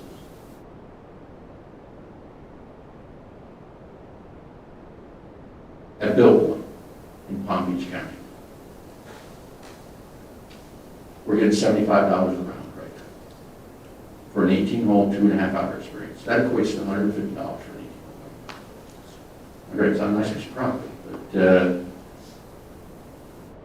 an 18-hole par 3 course could be done there. A short game, practice area, and practice range that's conducive to what a par 3 course, 150 yards long. That's all. You've got an historic barn there. I want to understand, a few weddings maybe, and some dance classes. That building's phenomenal. I mean, walking around in there again, I look at what it could be, and put the stalls back, put tables, chairs, bar in the middle. You can turn it into a 3-meal-a-day restaurant. Because for the amount of people that are going to want to come, and the 18-hole par 3 course with the practice facilities right now, with the rec center there, with the pools, with don't want to be there. And par 3 golf courses, understand, I'm not just blowing smoke here. I mean, Tiger Woods worried about, how many people have heard of pop stroke? Pop stroke is Tiger Woods. Okay? It's it's the short game version of Top Golf. You know what? People have found out. We all get older. We don't hit it as far. And spend time with the grandkids. We want to go do other things besides spend 5-6 hours of our lives a day on a golf course. So what the most popular thing is right now is, and what's up and coming, is par 3 golf courses. Because you can bring families out there. It's a great way to introduce kids to the game. They don't have to, where's the hole? No, it's right there. 100 yards away, 150 yards. Seniors can go out there. I don't hit it 300 yards anymore. I wish I still hit it 250, but I don't, okay? But it's fun to play. And in 2.5 hours, you're done. Why don't we do something else? That would attract people. That would enhance your property values. That would attract new residents. That would attract people to lease the rental properties that you have. Very bored yet? No. So, the golf course. Let's talk about 18-hole golf course. Give them a Christmas bonus. Okay? Your proposed budget is $533,733 to maintain a 27-hole golf property. According to the Golf Course Industry magazine, which is the golf course superintendents, they don't want to tell the Golf Course Superintendents Association all this stuff because that sometimes doesn't work to their advantage. They'll tell independent what the real numbers are. So, the non-capital golf course operating budget in the United States, average, $987,000. Average. I'm going high end here. I'm telling you what the average is. You're considering the Southeast region. Okay? You got Bermuda grass out here, so consider the Southeast region. It's 1.114 million. What the average is.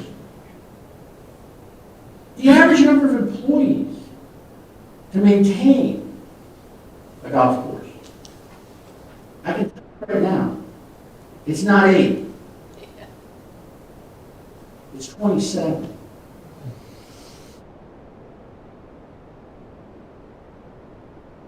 You have really, really good greens, considering the fact that they're push-ups. And when I say a push-up, that means that somebody came with a bulldozer, piled up dirt, leveled it off, graded it, and planted seed. That's a push-up green. There is what's called a USGA spec green, okay? Which is basically, you push up the dirt, but then you dig a swimming pool, and you put in drainage, rocks, drain tiles, then you put in your choker layer, peat mix, etc., and then you put in your top layer, which is mainly sand. But what that does is it allows for the green to get air, water, nutrients to the surface, because it'll drain off. 80% of all your drainage on a golf course is, yes, it's surface drainage. But the water has to be able to perk down. Right now, you got Tyler out there aerifying, putting sand in the green, which he's been doing over the past 3 or 4 years to try and create a porous enough surface so the roots can penetrate. Okay? And he's focused all his time and attention on the greens. Meanwhile, because he doesn't have the staff, he's been filling in bunkers. Because he doesn't have the manpower or to be able to properly. He doesn't mow the golf course with anything other than one height. Okay? If you had definition, if you had containment, if you had fairways, and you have an intermediate cut and a higher cut, that's your rub. Now the balls wouldn't roll off down the hill, down, into the ravines and everything else. They'd be contained. You'd find it. You wouldn't have to put up fences, long little foot-high fences, or whatever you do, to contain the balls. Okay, all this stuff makes the course more playable, makes it more enjoyable. And guess what? If it's more playable, more enjoyable, People go out and play more.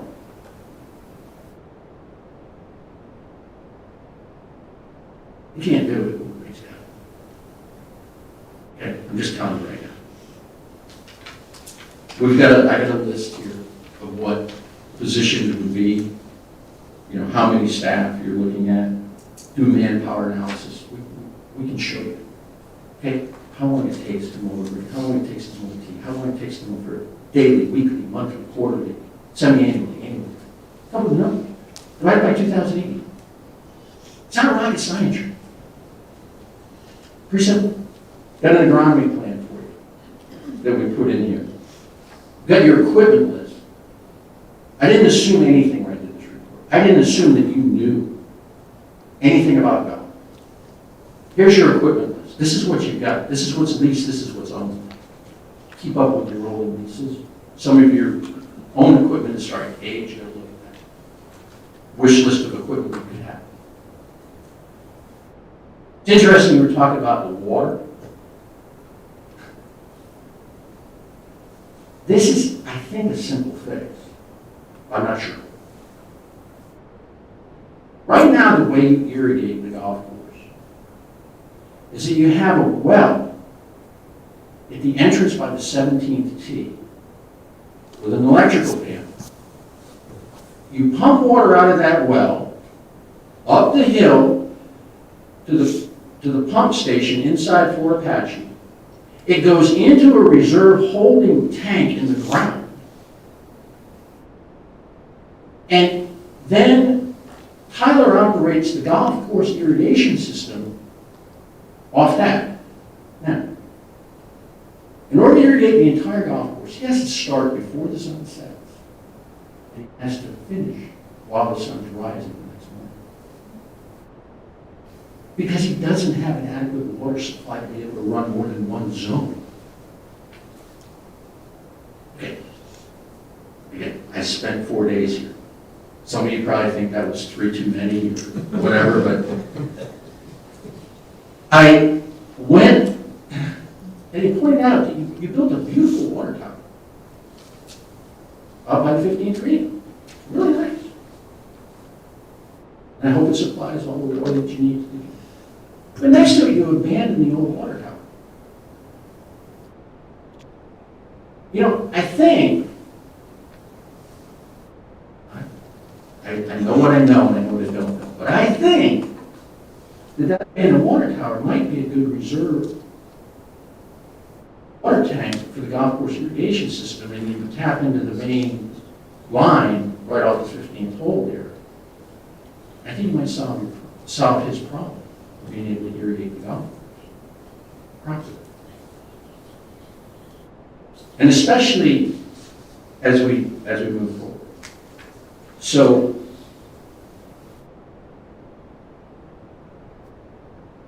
okay. You only have, and I'm just looking at this, you have a marina, you have a campground, you have a rec center, and then you have golf as your revenue sources.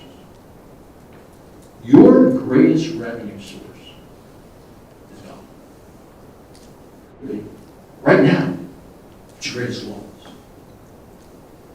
You need to turn it around. Now, in my opinion, you have 3 choices. One, leave things like that. You know, we don't want to face the political thoughts. Change is unsettling. Nobody likes it. You know, we like it the way it is. Fine. Number 2, you can hire a management company. I'm going to warn you about this. Management companies come in and they take over. Okay? All your employees, they're gone in 90 days. They're going to tell you they're going to hire them, but they're gone. They're going to bring in their own people.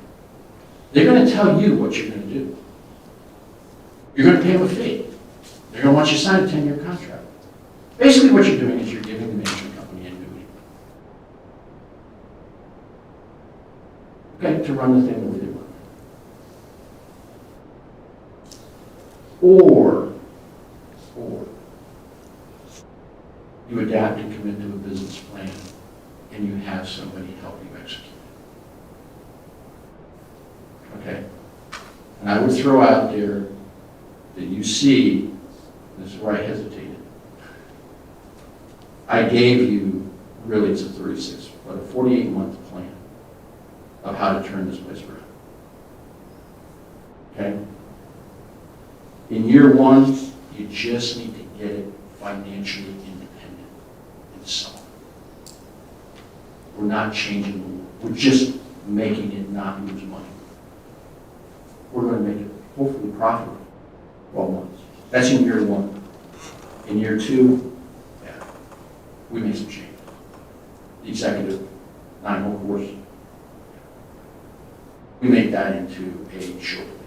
And then we have a practice area down there too. In year three, we go out and you can't do much with your layout of the 18-hole golf.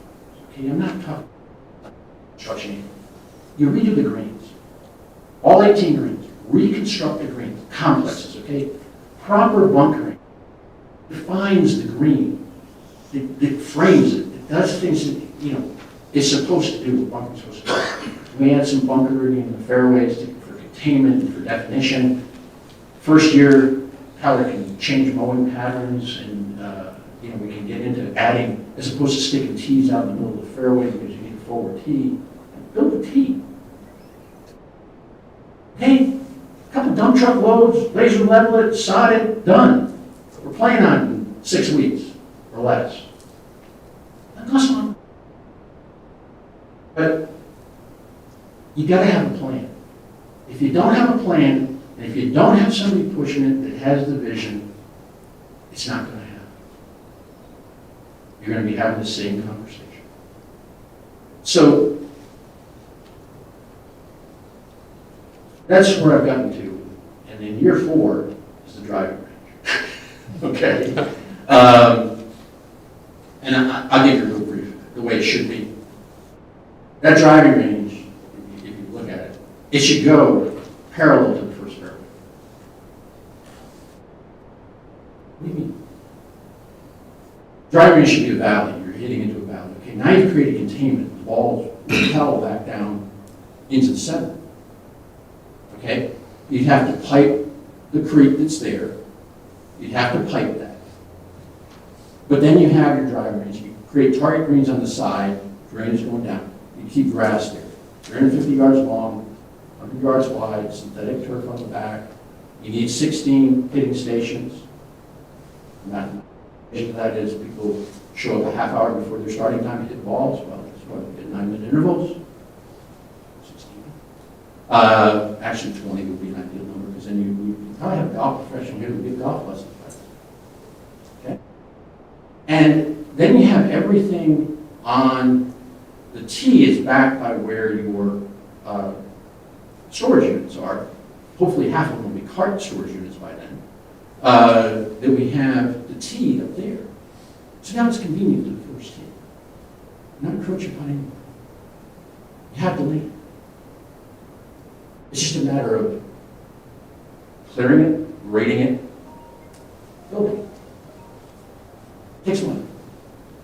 Okay, all that. And nothing I've done here. You notice, not, in year 1, I'm not asking you people to say, hey, I paid $3 million to go redo. No. Not what I'm saying. I'm hoping that through what we do, we can make this thing self-sustaining. If we get a grant, hallelujah. But I don't think you're going to get too many grants if you're showing somebody a P&L statement where you're losing $750,000. They're not going to put good money into something like that. You have to get financially solid first.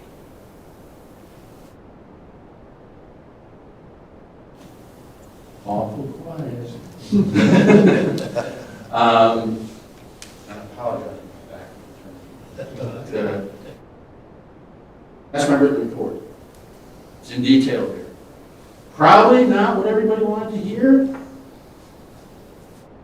Speaking from a position of success, which I was blessed to have enjoyed for 30 years in the golf business, it's what needs to happen. great property. You really do. If you want to keep it a secret, go with option A. Okay? But if you want it to grow and thrive, consider option C. You can be that. Sir? Can I ask a question about the golf carts? I was really intrigued by what you said about that. If you have 40 guys show up for Old Coots on Thursday morning, and you have all the carts in the garage, in the storage unit, who, in your experience at different clubs, who goes, do you have to pay a guy or gal to go and get each one of those carts and pull them up at the starting hole? We've got them right out there now. They take the key and they go out and they jump in and they go. But Right, we how have, does that right, work? exactly. The tournament is set up 1 hour before you're scheduled to start. You get an 8:30 shotgun, all the carts will be staged with the bags on. All the cart signs on them, names, everything, 1 hour before you start. Now, what throws a monkey wrench in that is, how many people have private carts that are on your list? A lot. Okay, see, so they're gonna drive them over, and they're gonna get in line. And that's what works. But with the carts that the club owns, the professional staff will set it up in a professional manner. Right? The other question is about increase of fees, and our former bookkeeper here, accountant, said, Ken, every time we raise the fees 5%, we lose 5% of the golfers or more. And I understand that retirees versus maybe Boca Raton, where you might be working or from. Do you think if we did the marina this way, our marina was very low fees for the slips, okay? So this board did 5%, I think it was for 4 years. So we raised them to 20%, and then we were more or less even with some of the other marinas around the lake. Is it a possibility with the math that you've looked at to raise fees, all fees for golf, 5% a year for 4 years and come up with enough money to? No. No, okay. Because you're not even close right now. Okay. See, as you read through the more detail of my proposal, I would come in and do a membership sales, marketing campaign, okay? We would, and mind you, the Board of Commissioners has to sign off on the vision. Okay, this is what we're going to do. Okay? We're going to sell, let's say, 450 memberships. You know, people will support, right now, you've just got, write a check or don't write a check every year. Nobody's vested in this endeavor. Nobody is. Nobody is vested. So what you do, you don't want to be an equity club, you don't want to do any of that. You want to introduce what's called I call it a joining phase. And what you do is you create demand. The people that are members right now, they get in a very $500 as your joining fee, plus your annual dues, okay? But you get to number 75, that joining fee just went up to 1,000. When you get to 100, it just went up to 1,500. Okay, what that joining fee becomes is your capital fund for your golf courses. It's not operating. Annual dues are your operating expenses. Your capital fund to fund the capital improvements you want to make to the golf course. It's self-supporting. And just so you know, the annual average for membership attrition is 10%. Okay, so whenever I would go into a club and we'd have 300 members, okay, well, 30 of them are going to be gone a year from now. And it could be, you know, transferred out of the area, disenchanted, passed away, you know, whatever it may be. But 10% is the national average. So you have to have a mechanism in place to replace, in this case, for the goal that I'd have of 450 for a 27-hole operation, 45 people a year, memberships a year, just to maintain it. So these are things you really, when you do what I have done for so long, those are the things that just you know that you have to do. Last question for me. Would you put the cocktail lounge and the 19th hole and so forth up where the diner is now and where the food operation? Or the golf shop, what you use as a golf shop right now. Yeah, that whole area up top should be, that should be where you have your bar, your cocktail lounge, people want to have breakfast, people want to come in and have lunch, yes. And then you have, your dining room for banquets, formal dining, and downstairs is operations. And you had it that way. There's a wrought iron gate that locks people when they're up on the second floor drinking and carrying on from trying to go downstairs and getting a new shirt. Okay? I mean, you got it set up already. About that gate. Well, and the other, you have the situation, if you come in at 8 o'clock, you got 5 people lined up for ordering breakfast and looking at the menu and standing there and don't know what you want. And we have our little pickup group wanting to check in. Right. Yeah. And again, I am not here to disband any of your groups and everything. I am just here to say, if you're a member, you're a member. And everybody has to have the same opportunity to play. Okay? You all pay the same amount. Hey, what happens to too many clubs is that you get groups, cliques, whatever you want, groups that are formed. And then all of a sudden it excludes the majority from being able to do things, from the opportunity to do things. And they pay the same amount of money. So they get frustrated and leave. See, that's baloney. Why did this guy always get the 8:30 starting time? And I can't get it. What do I have to do? How do other clubs handle leagues then? There's a men's day and there's a ladies' day. And it's run by the club and everybody's open to join. And you set a limit on, first 120 to sign up. And What? You do an 8:30 shotgun and off you go. okay.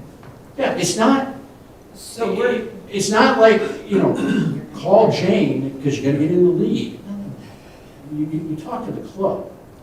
It's run by the golf club. Right. No, it's run by the golf. Like I said, there's no clubs within the club. There is the club. Everybody belongs to it. But you're still talking, having our 2 Oh, yeah. hours blocked Yeah, your out, group. starting at Make 8:30. your group. Yeah.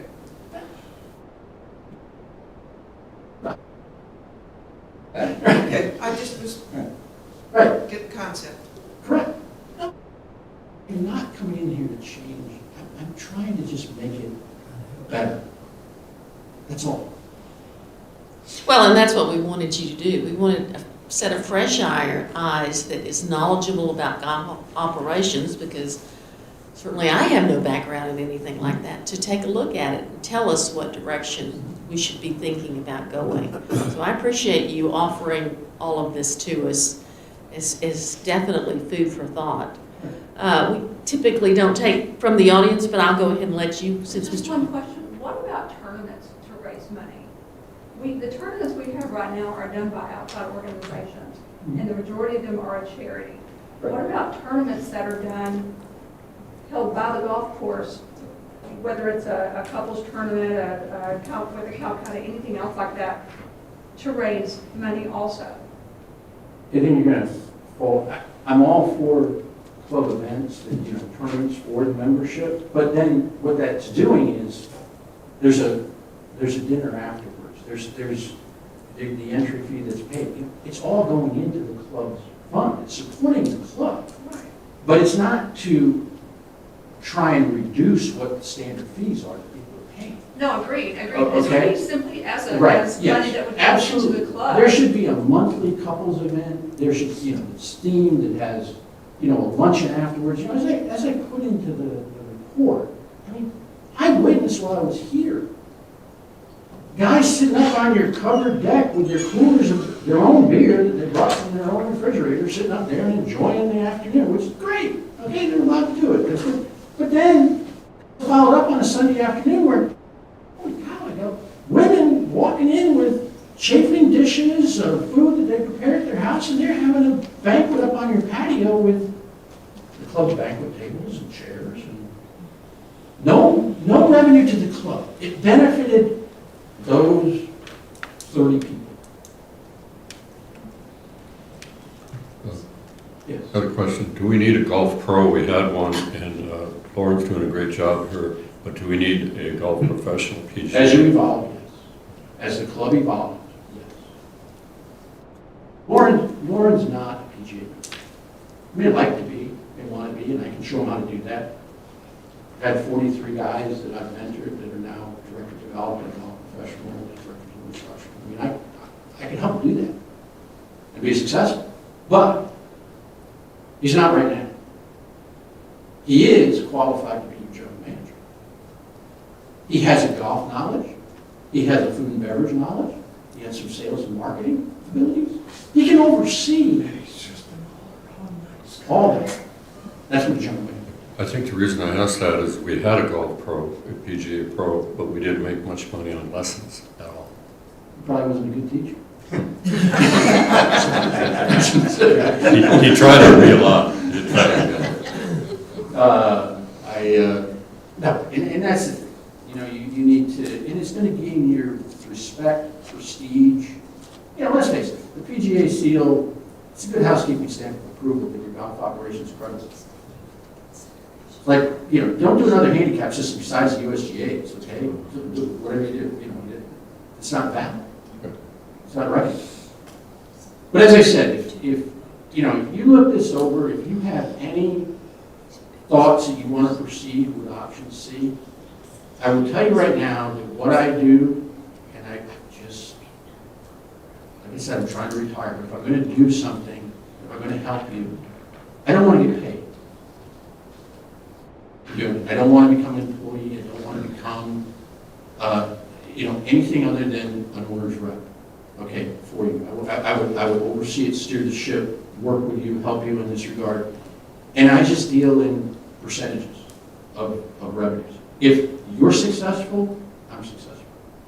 It's not like I'm walking in here, and trust me, talk to a management company, they're going to say, okay, we need $250,000 up front.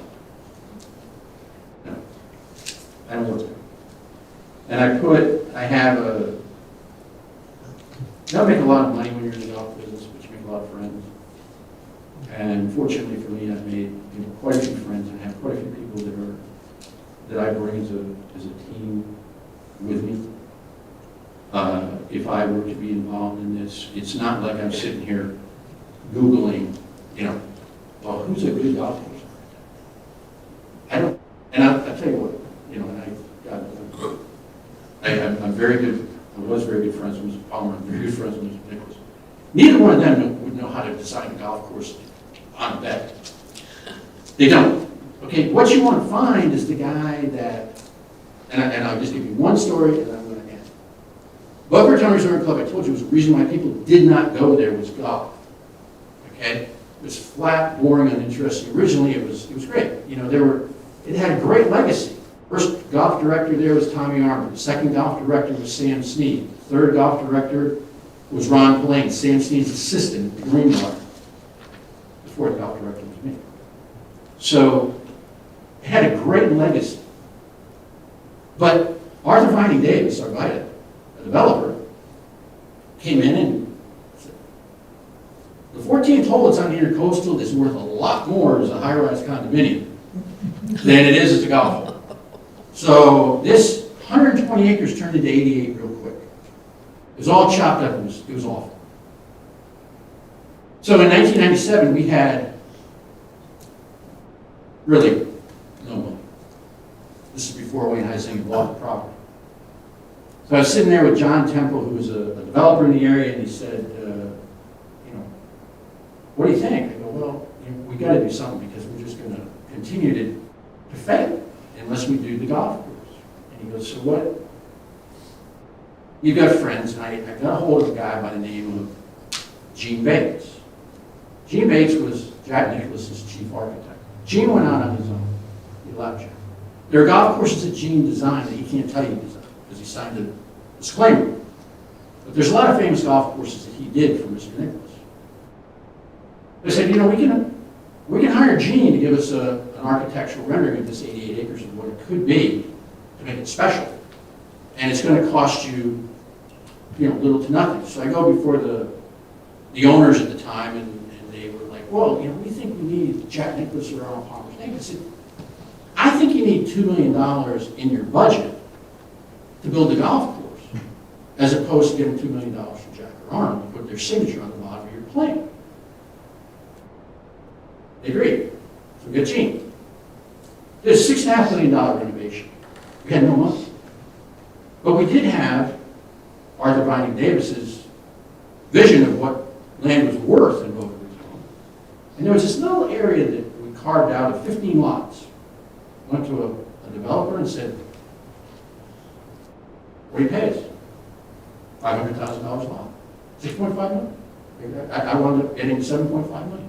6.5 to do the golf course, $1 million business interruption. Broke ground in April, made 26, 22-foot elevational changes, went from 4 surface acres of water to 14 surface acres of water, never brought in one bit of dirt from off the property, built this magnificent golf course. Had the ADT skills challenge on it.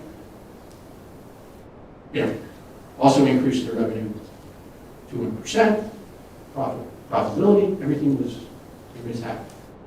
Why I was told I couldn't give them an ROI that was less than 10 years because that's what they told the banks.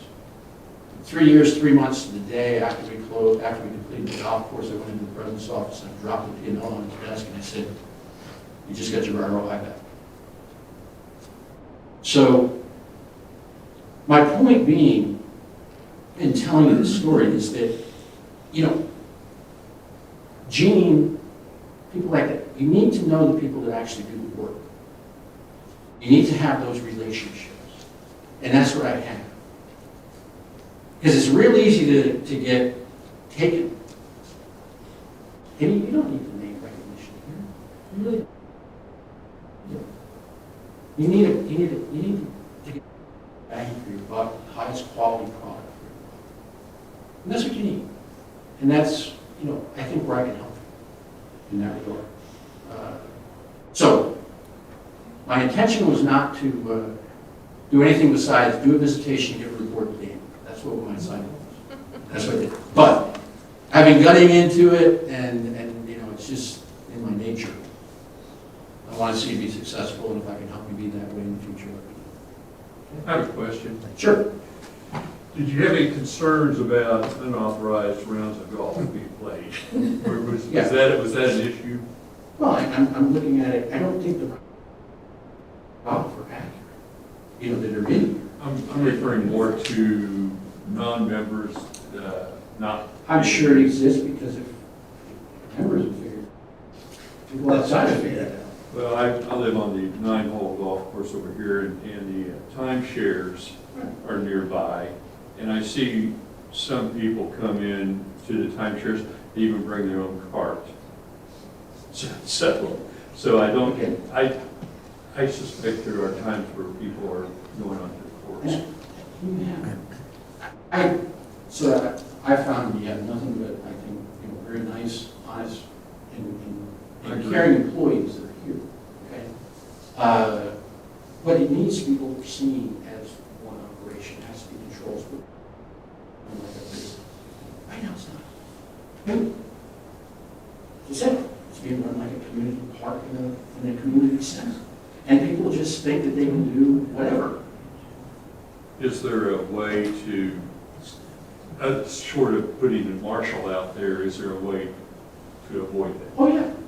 Yeah, there's a way, because you're going to have to, everybody has to register in the golf shop. There's a way when you get, if you see somebody out there, yeah, you're going to have a marshal. The staff is going to have to, if it's out of sight of the golf shop, you're going to have somebody out there to see that person, to catch that person coming out there. Yes, it's going to require personality. It's going to require. Sir. I guess I'll turn my back. Sorry, I'm getting away from this thing. I hope people get in. To begin with, Mr. Cowan, I want to thank you for what you've done. Yeah. I think it's an eye-opener to all of us, and the majority of us here on the board at least have an appreciation for our golf courses. We know the value that they bring to the community as far as quality of life and property values and so forth. That said, the appetite in our community, I think, is waning to subsidize the operation and do our job if we don't try to do something about that. And so the frankness, the eye-opening things that you shared with us, I think the majority of us can identify with, and you got our attention.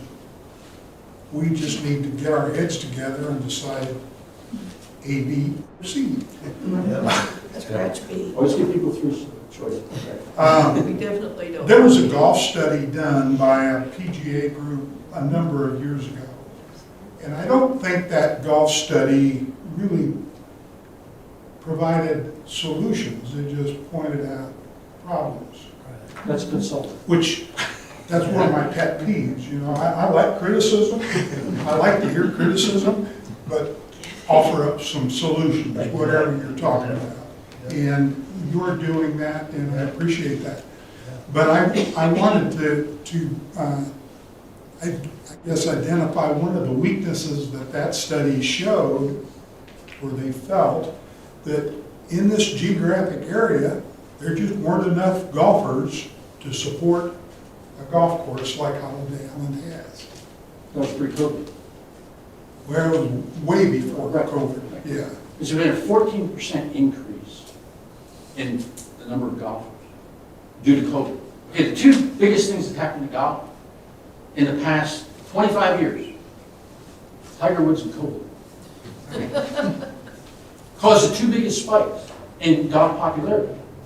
Okay, golf during COVID was one thing you could do safely. True. You're outdoors. Kept us. It was automatic social distancing. It was great.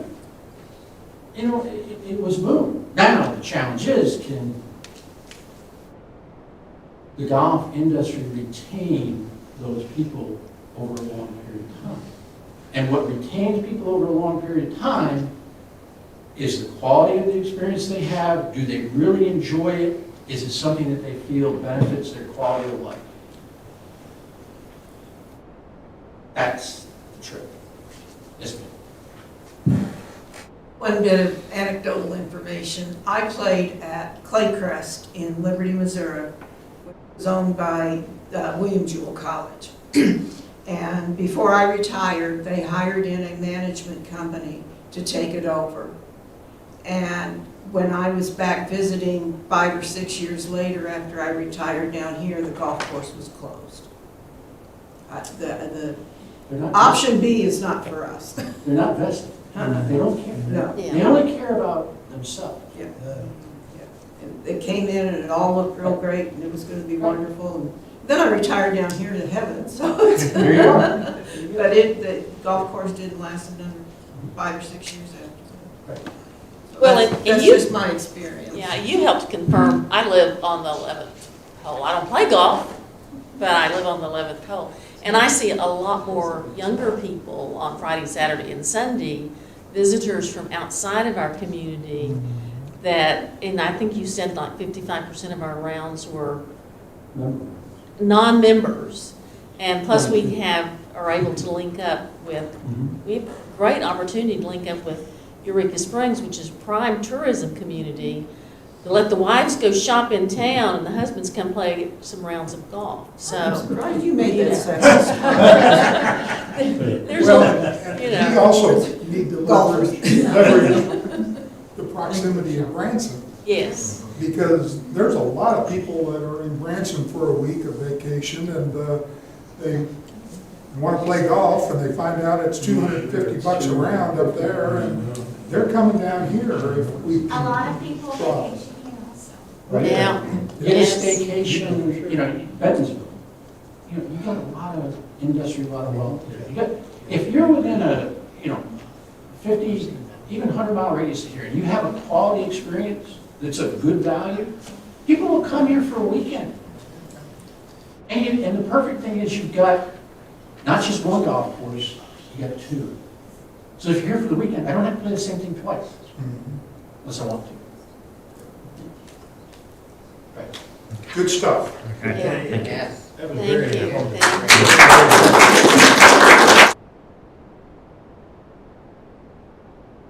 Christmas. I hope you all have a wonderful holiday. Thank you so much. I'll fly back to sunny Florida and let you guys deal with your pending snowstorm. You know.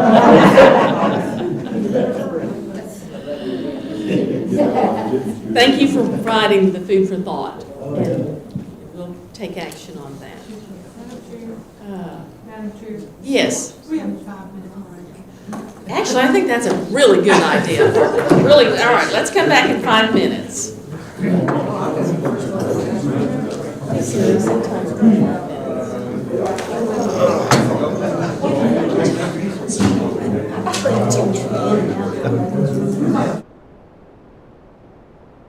Every day.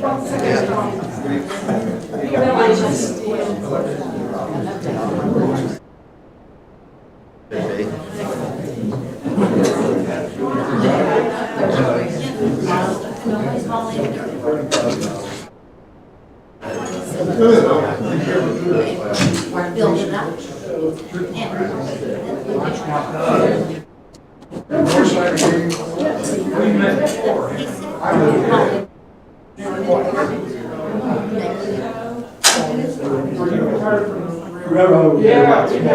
Oh, that's right. Yeah.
The leagues all play at 4 o'clock in the afternoon. Maybe because they all work together. But still.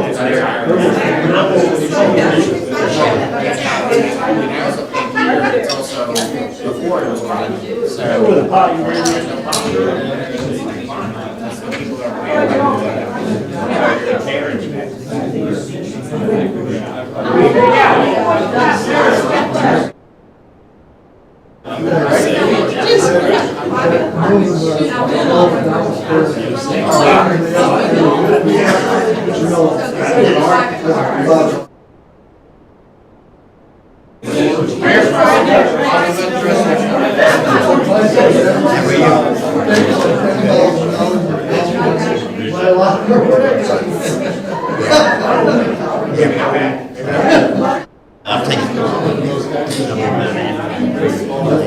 I get there.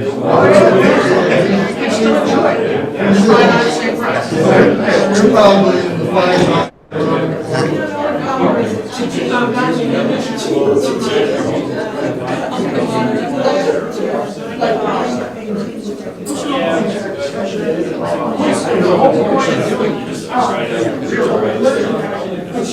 You gotta do something. You gotta do something.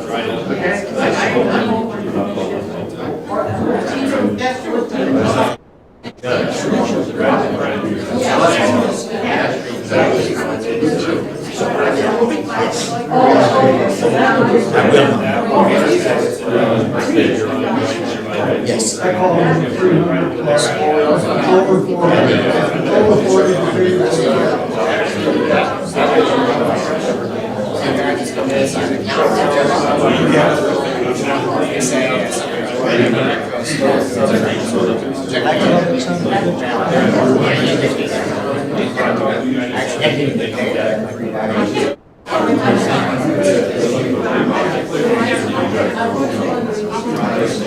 I hear you say that you're People so mad. on your agenda.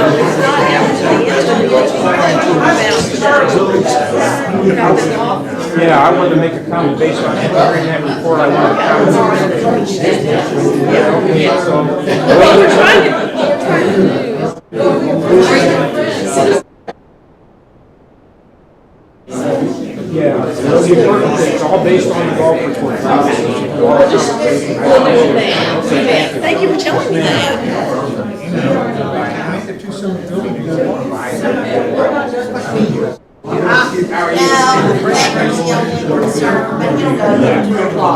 It's not for everybody. You had a nice see, why don't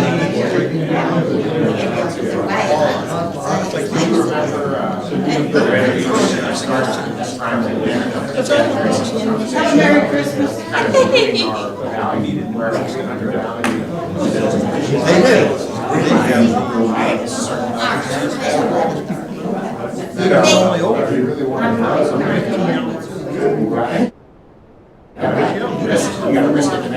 Outdoor boys, you don't go around.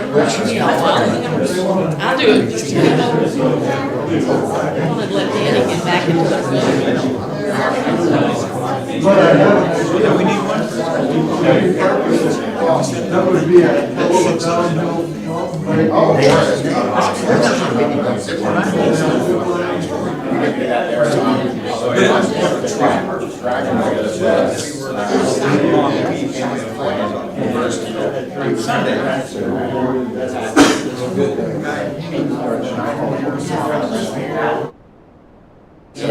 We stand right there.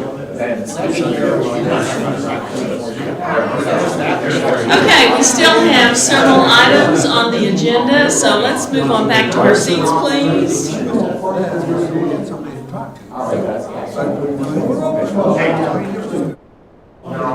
Time to restart. Back to your seats, please. I'm gonna have to use my his voice in a minute. The school teacher voice. My school teacher voice, yes. Hey, listen.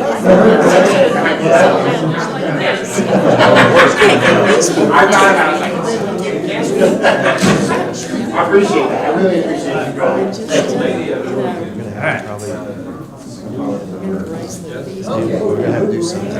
All right, let's be seated, please.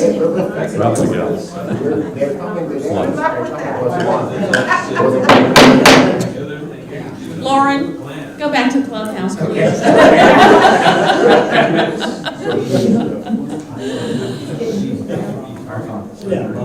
All right, we've had one of our citizens asked to make a comment after the golf presentation. So would you like to speak now, please? Alex DeRossi, 158 Holland Avenue Drive. That report was really, to me, one of the most important things we've heard in years at this one of these Board of Commissioners meetings. And here are my three observations and comments I'd like to make. Number one, that report needs to be made available to every resident of Holiday Island. It should be published on the Holiday Island Suburban Improvement District website and the City of Holiday Island website, so that everybody can read it and understand what it means to this community. Number two, I think that an ad hoc committee should be formed from the commissioners to review all of this and come up with a plan for implementing these recommendations this man has made. Because I think you'll find that if we follow his procedures, and we may not be able to follow them exactly the way he wants, the result would be, we would be independent, and we'd have the money available that's now going to a subsidy that would be available for infrastructure work. I think we'd find the money available. We creep up on it. It's not going to happen immediately. Those are the three things I think. Publish these things, have an ad hoc committee to start implementing it, and work. It's going to take time, and then see what the results are. Thank you. Thank you. All right, let's move along to item number 3 on new business. Action to set the 2023 water rates. Mr. Presley, I'm going to turn it over to you, and I'll let you alert the members of the audience about the new legislation that was passed in 2021. Okay. The legislation that the chairperson referred to is Act 605. There are a lot of mandates in Act 605, one of which is training for the board.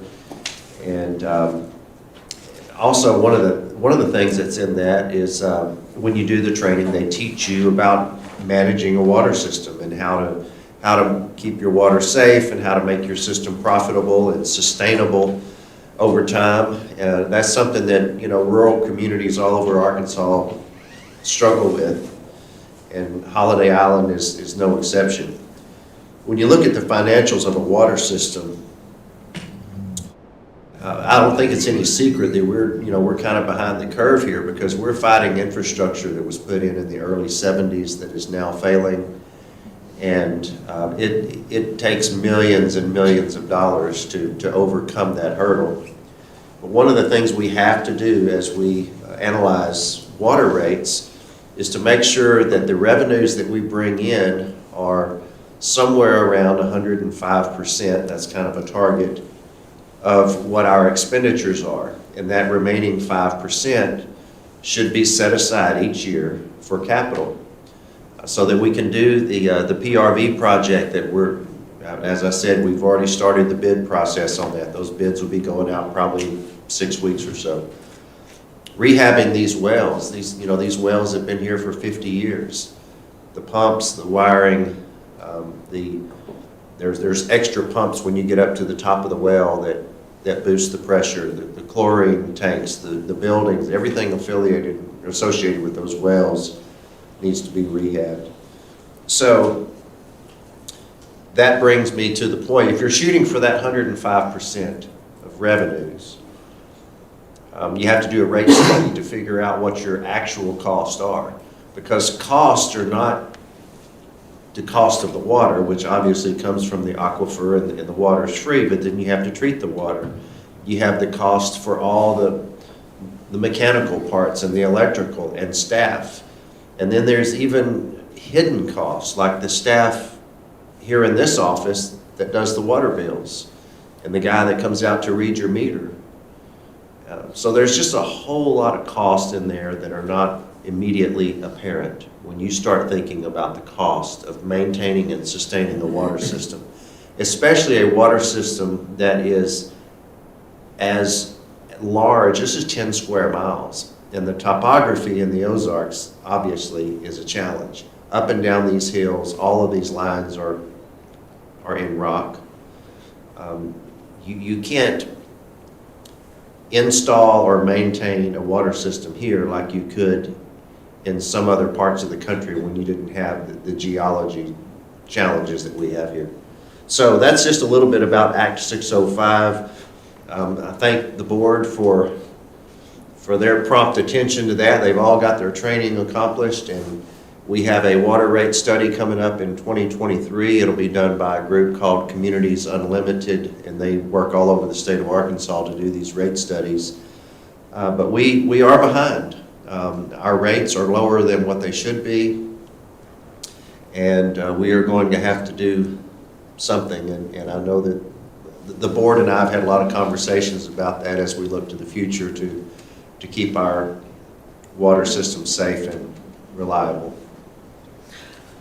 One of the things that I learned, if you think about it, there's just lots of rural water systems in Arkansas, and some of those people have gotten in severe financial distress because the users of the water system were not paying enough to recoup the cost and to plan for that long-range capital improvements that needed to occur. So obviously the legislature decided at some point, in order to keep that from happening, that water systems have to charge 105% of their costs. And you were listing the things that have to be done. We never think about the fact that every year we have to redo one of the water tanks, as far as the painting of whatever goes on the inside as well as the outside. There's all of those kind of expenses that the lay citizen just doesn't think about. So I was concerned. I read social media too, and there are people that think our water rates are high. I think they're low, because where I came from, water was a whole lot more expensive. So it's all in your perspective. But my worry is that when we do the water study in 2023, that we're going to be required to have a significant rate increase for homeowners. And I don't know about you, but I can take things in little bites easier than I can having to swallow something all at one time. So we asked Mr. Presley to look at a small increase this year, knowing that we're probably going to have another increase next year, but better to go ahead and let's do it a little bit at a time.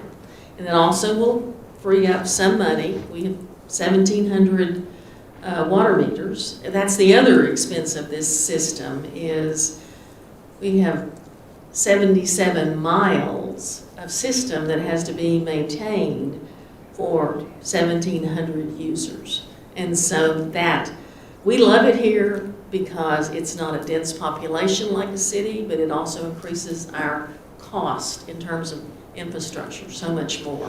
So we have asked Mr. Presley to look at the water rates for next year, and you want to tell everyone what you have Sure.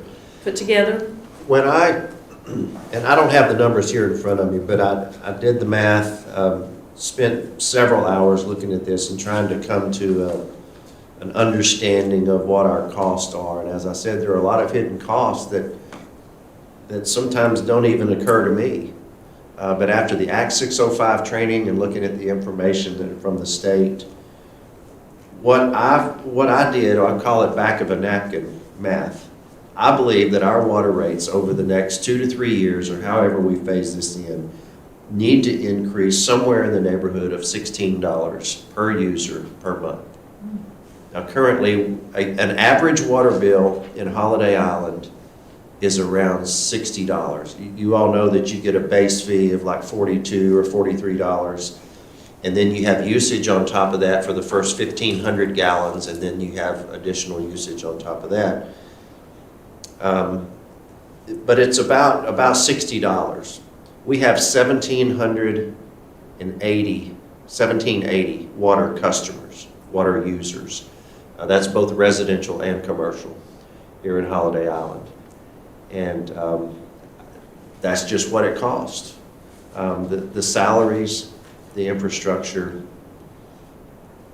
everything that goes into this system.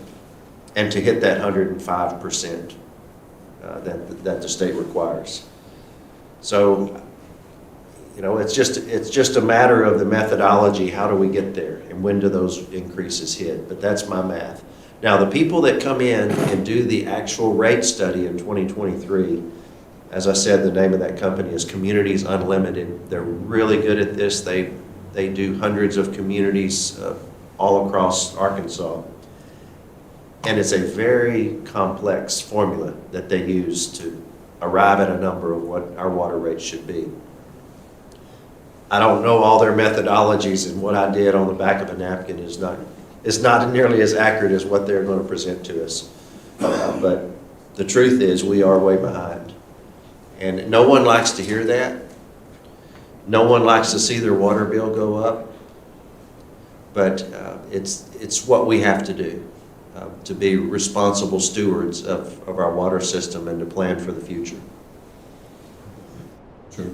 Yes. I wanted to tell the audience and at home that the Board of Commissioners each spent 8 hours in training on this Act 605 in the last 2 or 3 weeks. We did it by Zoom or YouTube.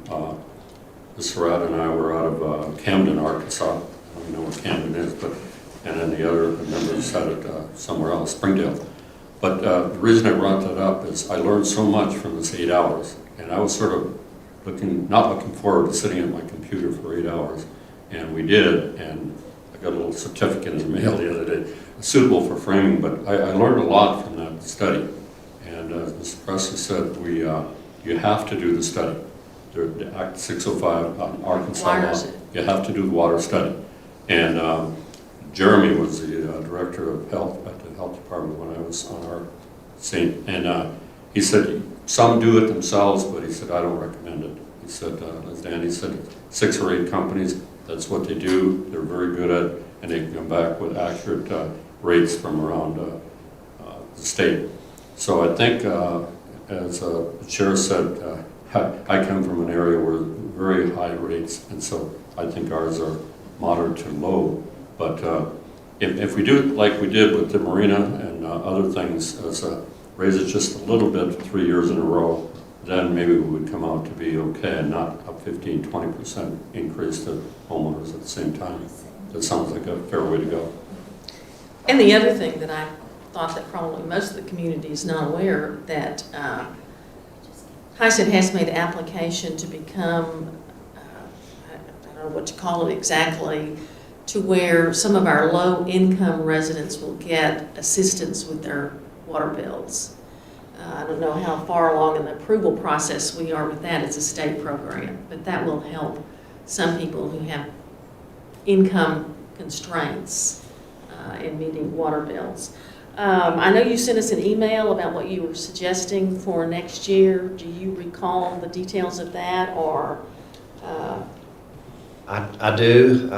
As I said, my best estimate was about $16 is about what I believe that we are behind the curve now. $16 per month per user. That we ultimately need to get to. That we ultimately need to get to. My recommendation to the board would be that we start with $4 to $5 per month per user in 2023. And then at that point, to follow up on that, we wait for the 2023 rate study, and then we'll be able to see exactly where we're at. Because that will be a very, as I said, very complex mathematics that they get to that number, but it'll be an accurate number.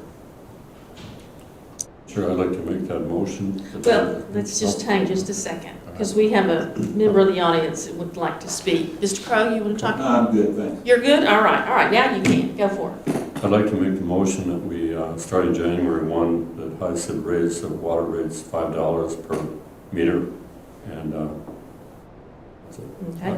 We have a motion on the floor to increase the base water rate by $5 per month per user. Do I hear a second? I second. Commissioner Stamps has seconded. All in favor? Aye. And for those of y'all that are sitting out there, we don't want to do this, but we also have to meet the letter of the law, and we need to provide adequate funding for our expensive water system. All right. Pardon? Yes, sir. Did you vote against? Did I just assume it was unanimous? No, I'm sorry. I voted in favor.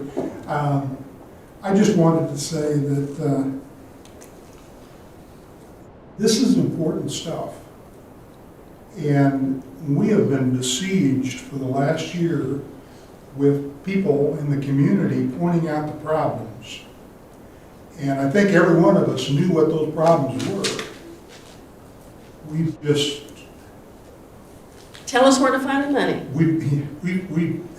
It's been a difficult process to see what the appetite of the community was to fix those problems.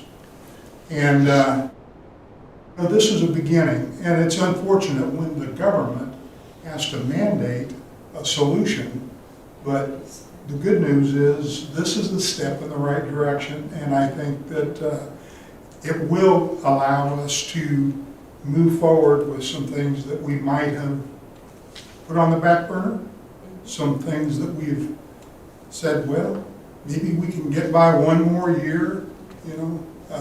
So I think it's a step in the right direction, and I thank the district manager for doing the preliminary work and getting this study set up, and look forward to the information that they're going to bring us. Good comments, thank you. Any other commissioner comments? Well, I will make a comment because I'm an infrastructure nut, I guess, but I think it's so important. But the maintenance is more important than just about anything, because if you maintain it and you maintain it properly, then you don't have to rebuild it. And you know, it may be a $5 fix instead of a $500 fix. And so therefore, I think the rates are very reasonable. I know I lived in Bentonville and Hot Springs and all over, and the prices here are quite good, and we have good water. And but I support that. Thank you. Thank you. Any other comments? Can I get one question in? Sure. When is the sewer debt paid off? What year is that? I believe it's around, if we did the ordinary payments, it was like 2032, but you reach a certain point where We have a little bit extra in that debt service fund. That when the debt service first began, we were collecting, but we didn't start payments until a certain point. Well, that delta of that money is still there. If we use that, it would pay off, I believe, in 2029. It's about $3 million left. Thank you. I read the audit report yesterday, so I know those Yeah. numbers. All right, let's move along to our end-of-month financials. Because we are meeting a week earlier than we normally do, it was, Jennifer did gyrations to get our financials done, because she has to get information from the bank to get them all closed out. But we do have some data, and we'll get others later. Okay. I made a copy for the commissioners. You all have that. There's one chart there showing the non-AOB revenue and expenditures. This is, I believe, one of the most important charts that I provide to you each month, because, you know, some of our financials, we just have to accept that it is what it is. But when it comes to this departmental revenue and expenditures, those are the things that we can control. That is our profitability at the golf courses, which you all just heard about, and obviously our expenditures. So this was important information, and that's why I printed this chart. But we are right at 112% on revenue. So we are already over projected revenue for the year 2022, and this is as of the end of November. And on expenditures, we're at about 93%. So I just wanted to point that out to the board. I'm just so proud of our staff that they have really, really worked hard to keep down expenditures, and you know, they're providing good service, and revenue is really strong. The other revenue source that we always look at is the AOBs, and we are currently $175,000 from what we projected. So I believe we will bring in about that amount during the month of December. So with 1 month left in the year, we're $175,000 short of projected AOB revenue. Good, So we're on target. good job. Thank you. We need to make a motion to approve that report, because Carrie won't put it on the website until we actually do that. So if we want to put the November financials on the website, we need to make a motion in that regard. We approve the November financials. Second. Commissioner Surratt has made a motion to approve the November financials. Commissioner Brown has seconded. All in favor? Aye. All opposed? I gotta watch just in case. It's not unanimous. All right, moving on. Trust in me. No, I've lost trust in myself. All right, we need to move on to reaffirm the rates for the 2023 AOB. It was implicit in all of the work that we did during the budget that we were establishing the budget based on maintaining the same rates that we had in 2022. And we went ahead and published the documents that are legally required for that. But we also need to have a motion to reaffirm those rates for the 2023 AOB. So Madam Chairman, I would make a motion that the board reaffirm the AOB rates that we provided. Thank you. Commissioner Dyer has made a motion to reaffirm the rates in 2023 as they were in 2022. Second. Commissioner Brown has seconded. All in favor? Aye. Aye. Madam Chair, I wanted to thank you and the board members for doing that, because I'm really concerned about the longevity of our Holiday Island, and to keep it at 780 for a R1 paved lot was very important to me, and I think others as well. Thank you. All right. We have constituted a new board. You know from our regulations that officers only serve for 1 year. So we are at the point that we need to entertain nominations for the 2023 officers. And And the first nomination that I would entertain is for chair. Madam Chairman, I would nominate Phyllis Surratt as chair. I think it's her turn in the barrel. In the barrel. You shouldn't tell her that now. My skin has thickened over the last year. I'll second the nomination. Okay, do we have other nominations? All in favor? Aye. All right. I would like to nominate Ken Brown for vice chair. Okay. Commissioner Stamps has nominated Ken Brown for vice chair. Do I hear a second? I'll second. Okay, Commissioner Surratt has seconded. All in favor? Aye. All right, and we need a board secretary. I nominate Larry Stamps for board secretary. Are you sure? Are you? I'll second that. All right, all right. All in favor? Aye. All right, your board officers have been selected for the 2023 year. Do the salaries come with those? this Yes, year? this double the salary we got last year. Yes. Lots of money. All right, let's move along to commissioner comments. I had fully prepared commissioner comments about the rec center, all written out so that I could say, but I think we got it all done. So I will move along on that. Anyone with commissioner comments? I do, and that is about the rec center. I appreciate everybody's input and wanted to make mine earlier. If we come up with a plan in January meeting to get this thing started, and I think it's a good plan, and looking at the public's money, I will for that and get that started. But I think we needed to start that discussion today rather than January 20 something. Well, it's been going on since last year. Yeah. You know, we need to get something done. Any other commissioner comments? I'll make a comment. Sure. I think some of the discussion that we had today really brought to light how we put off some of these difficult decisions.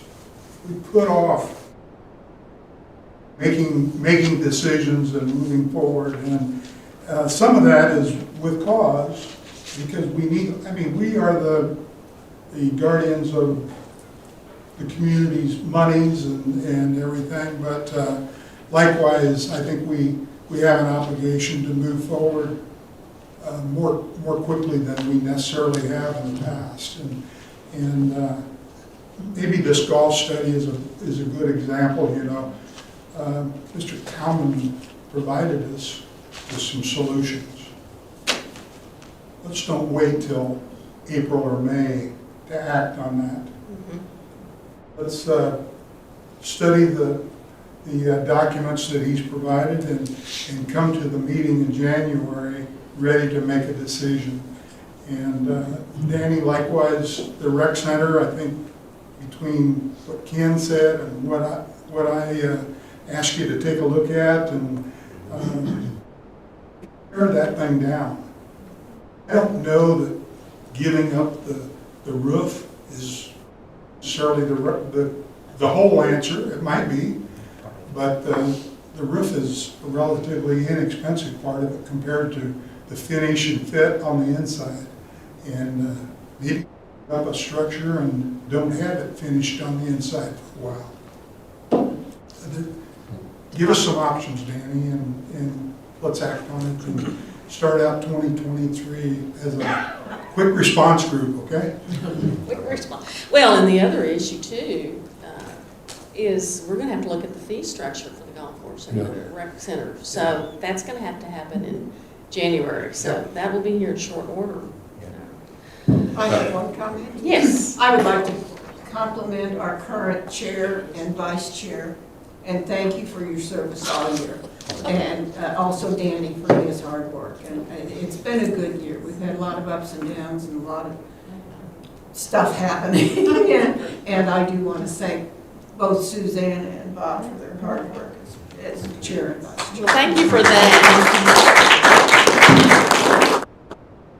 Sure, I have one more comment, and that is Monica Kidwell is in the audience, and she's the president, chairman of Holiday Island Hospitality Association, and we didn't get it in the newsletter, but we had about 15 people, maybe 19, that set up the front gate decorations, and I can say the word Christmas in here, can I? Christmas decorations, and then she and a group of her colleagues did the inside of the ballroom, which is beautiful.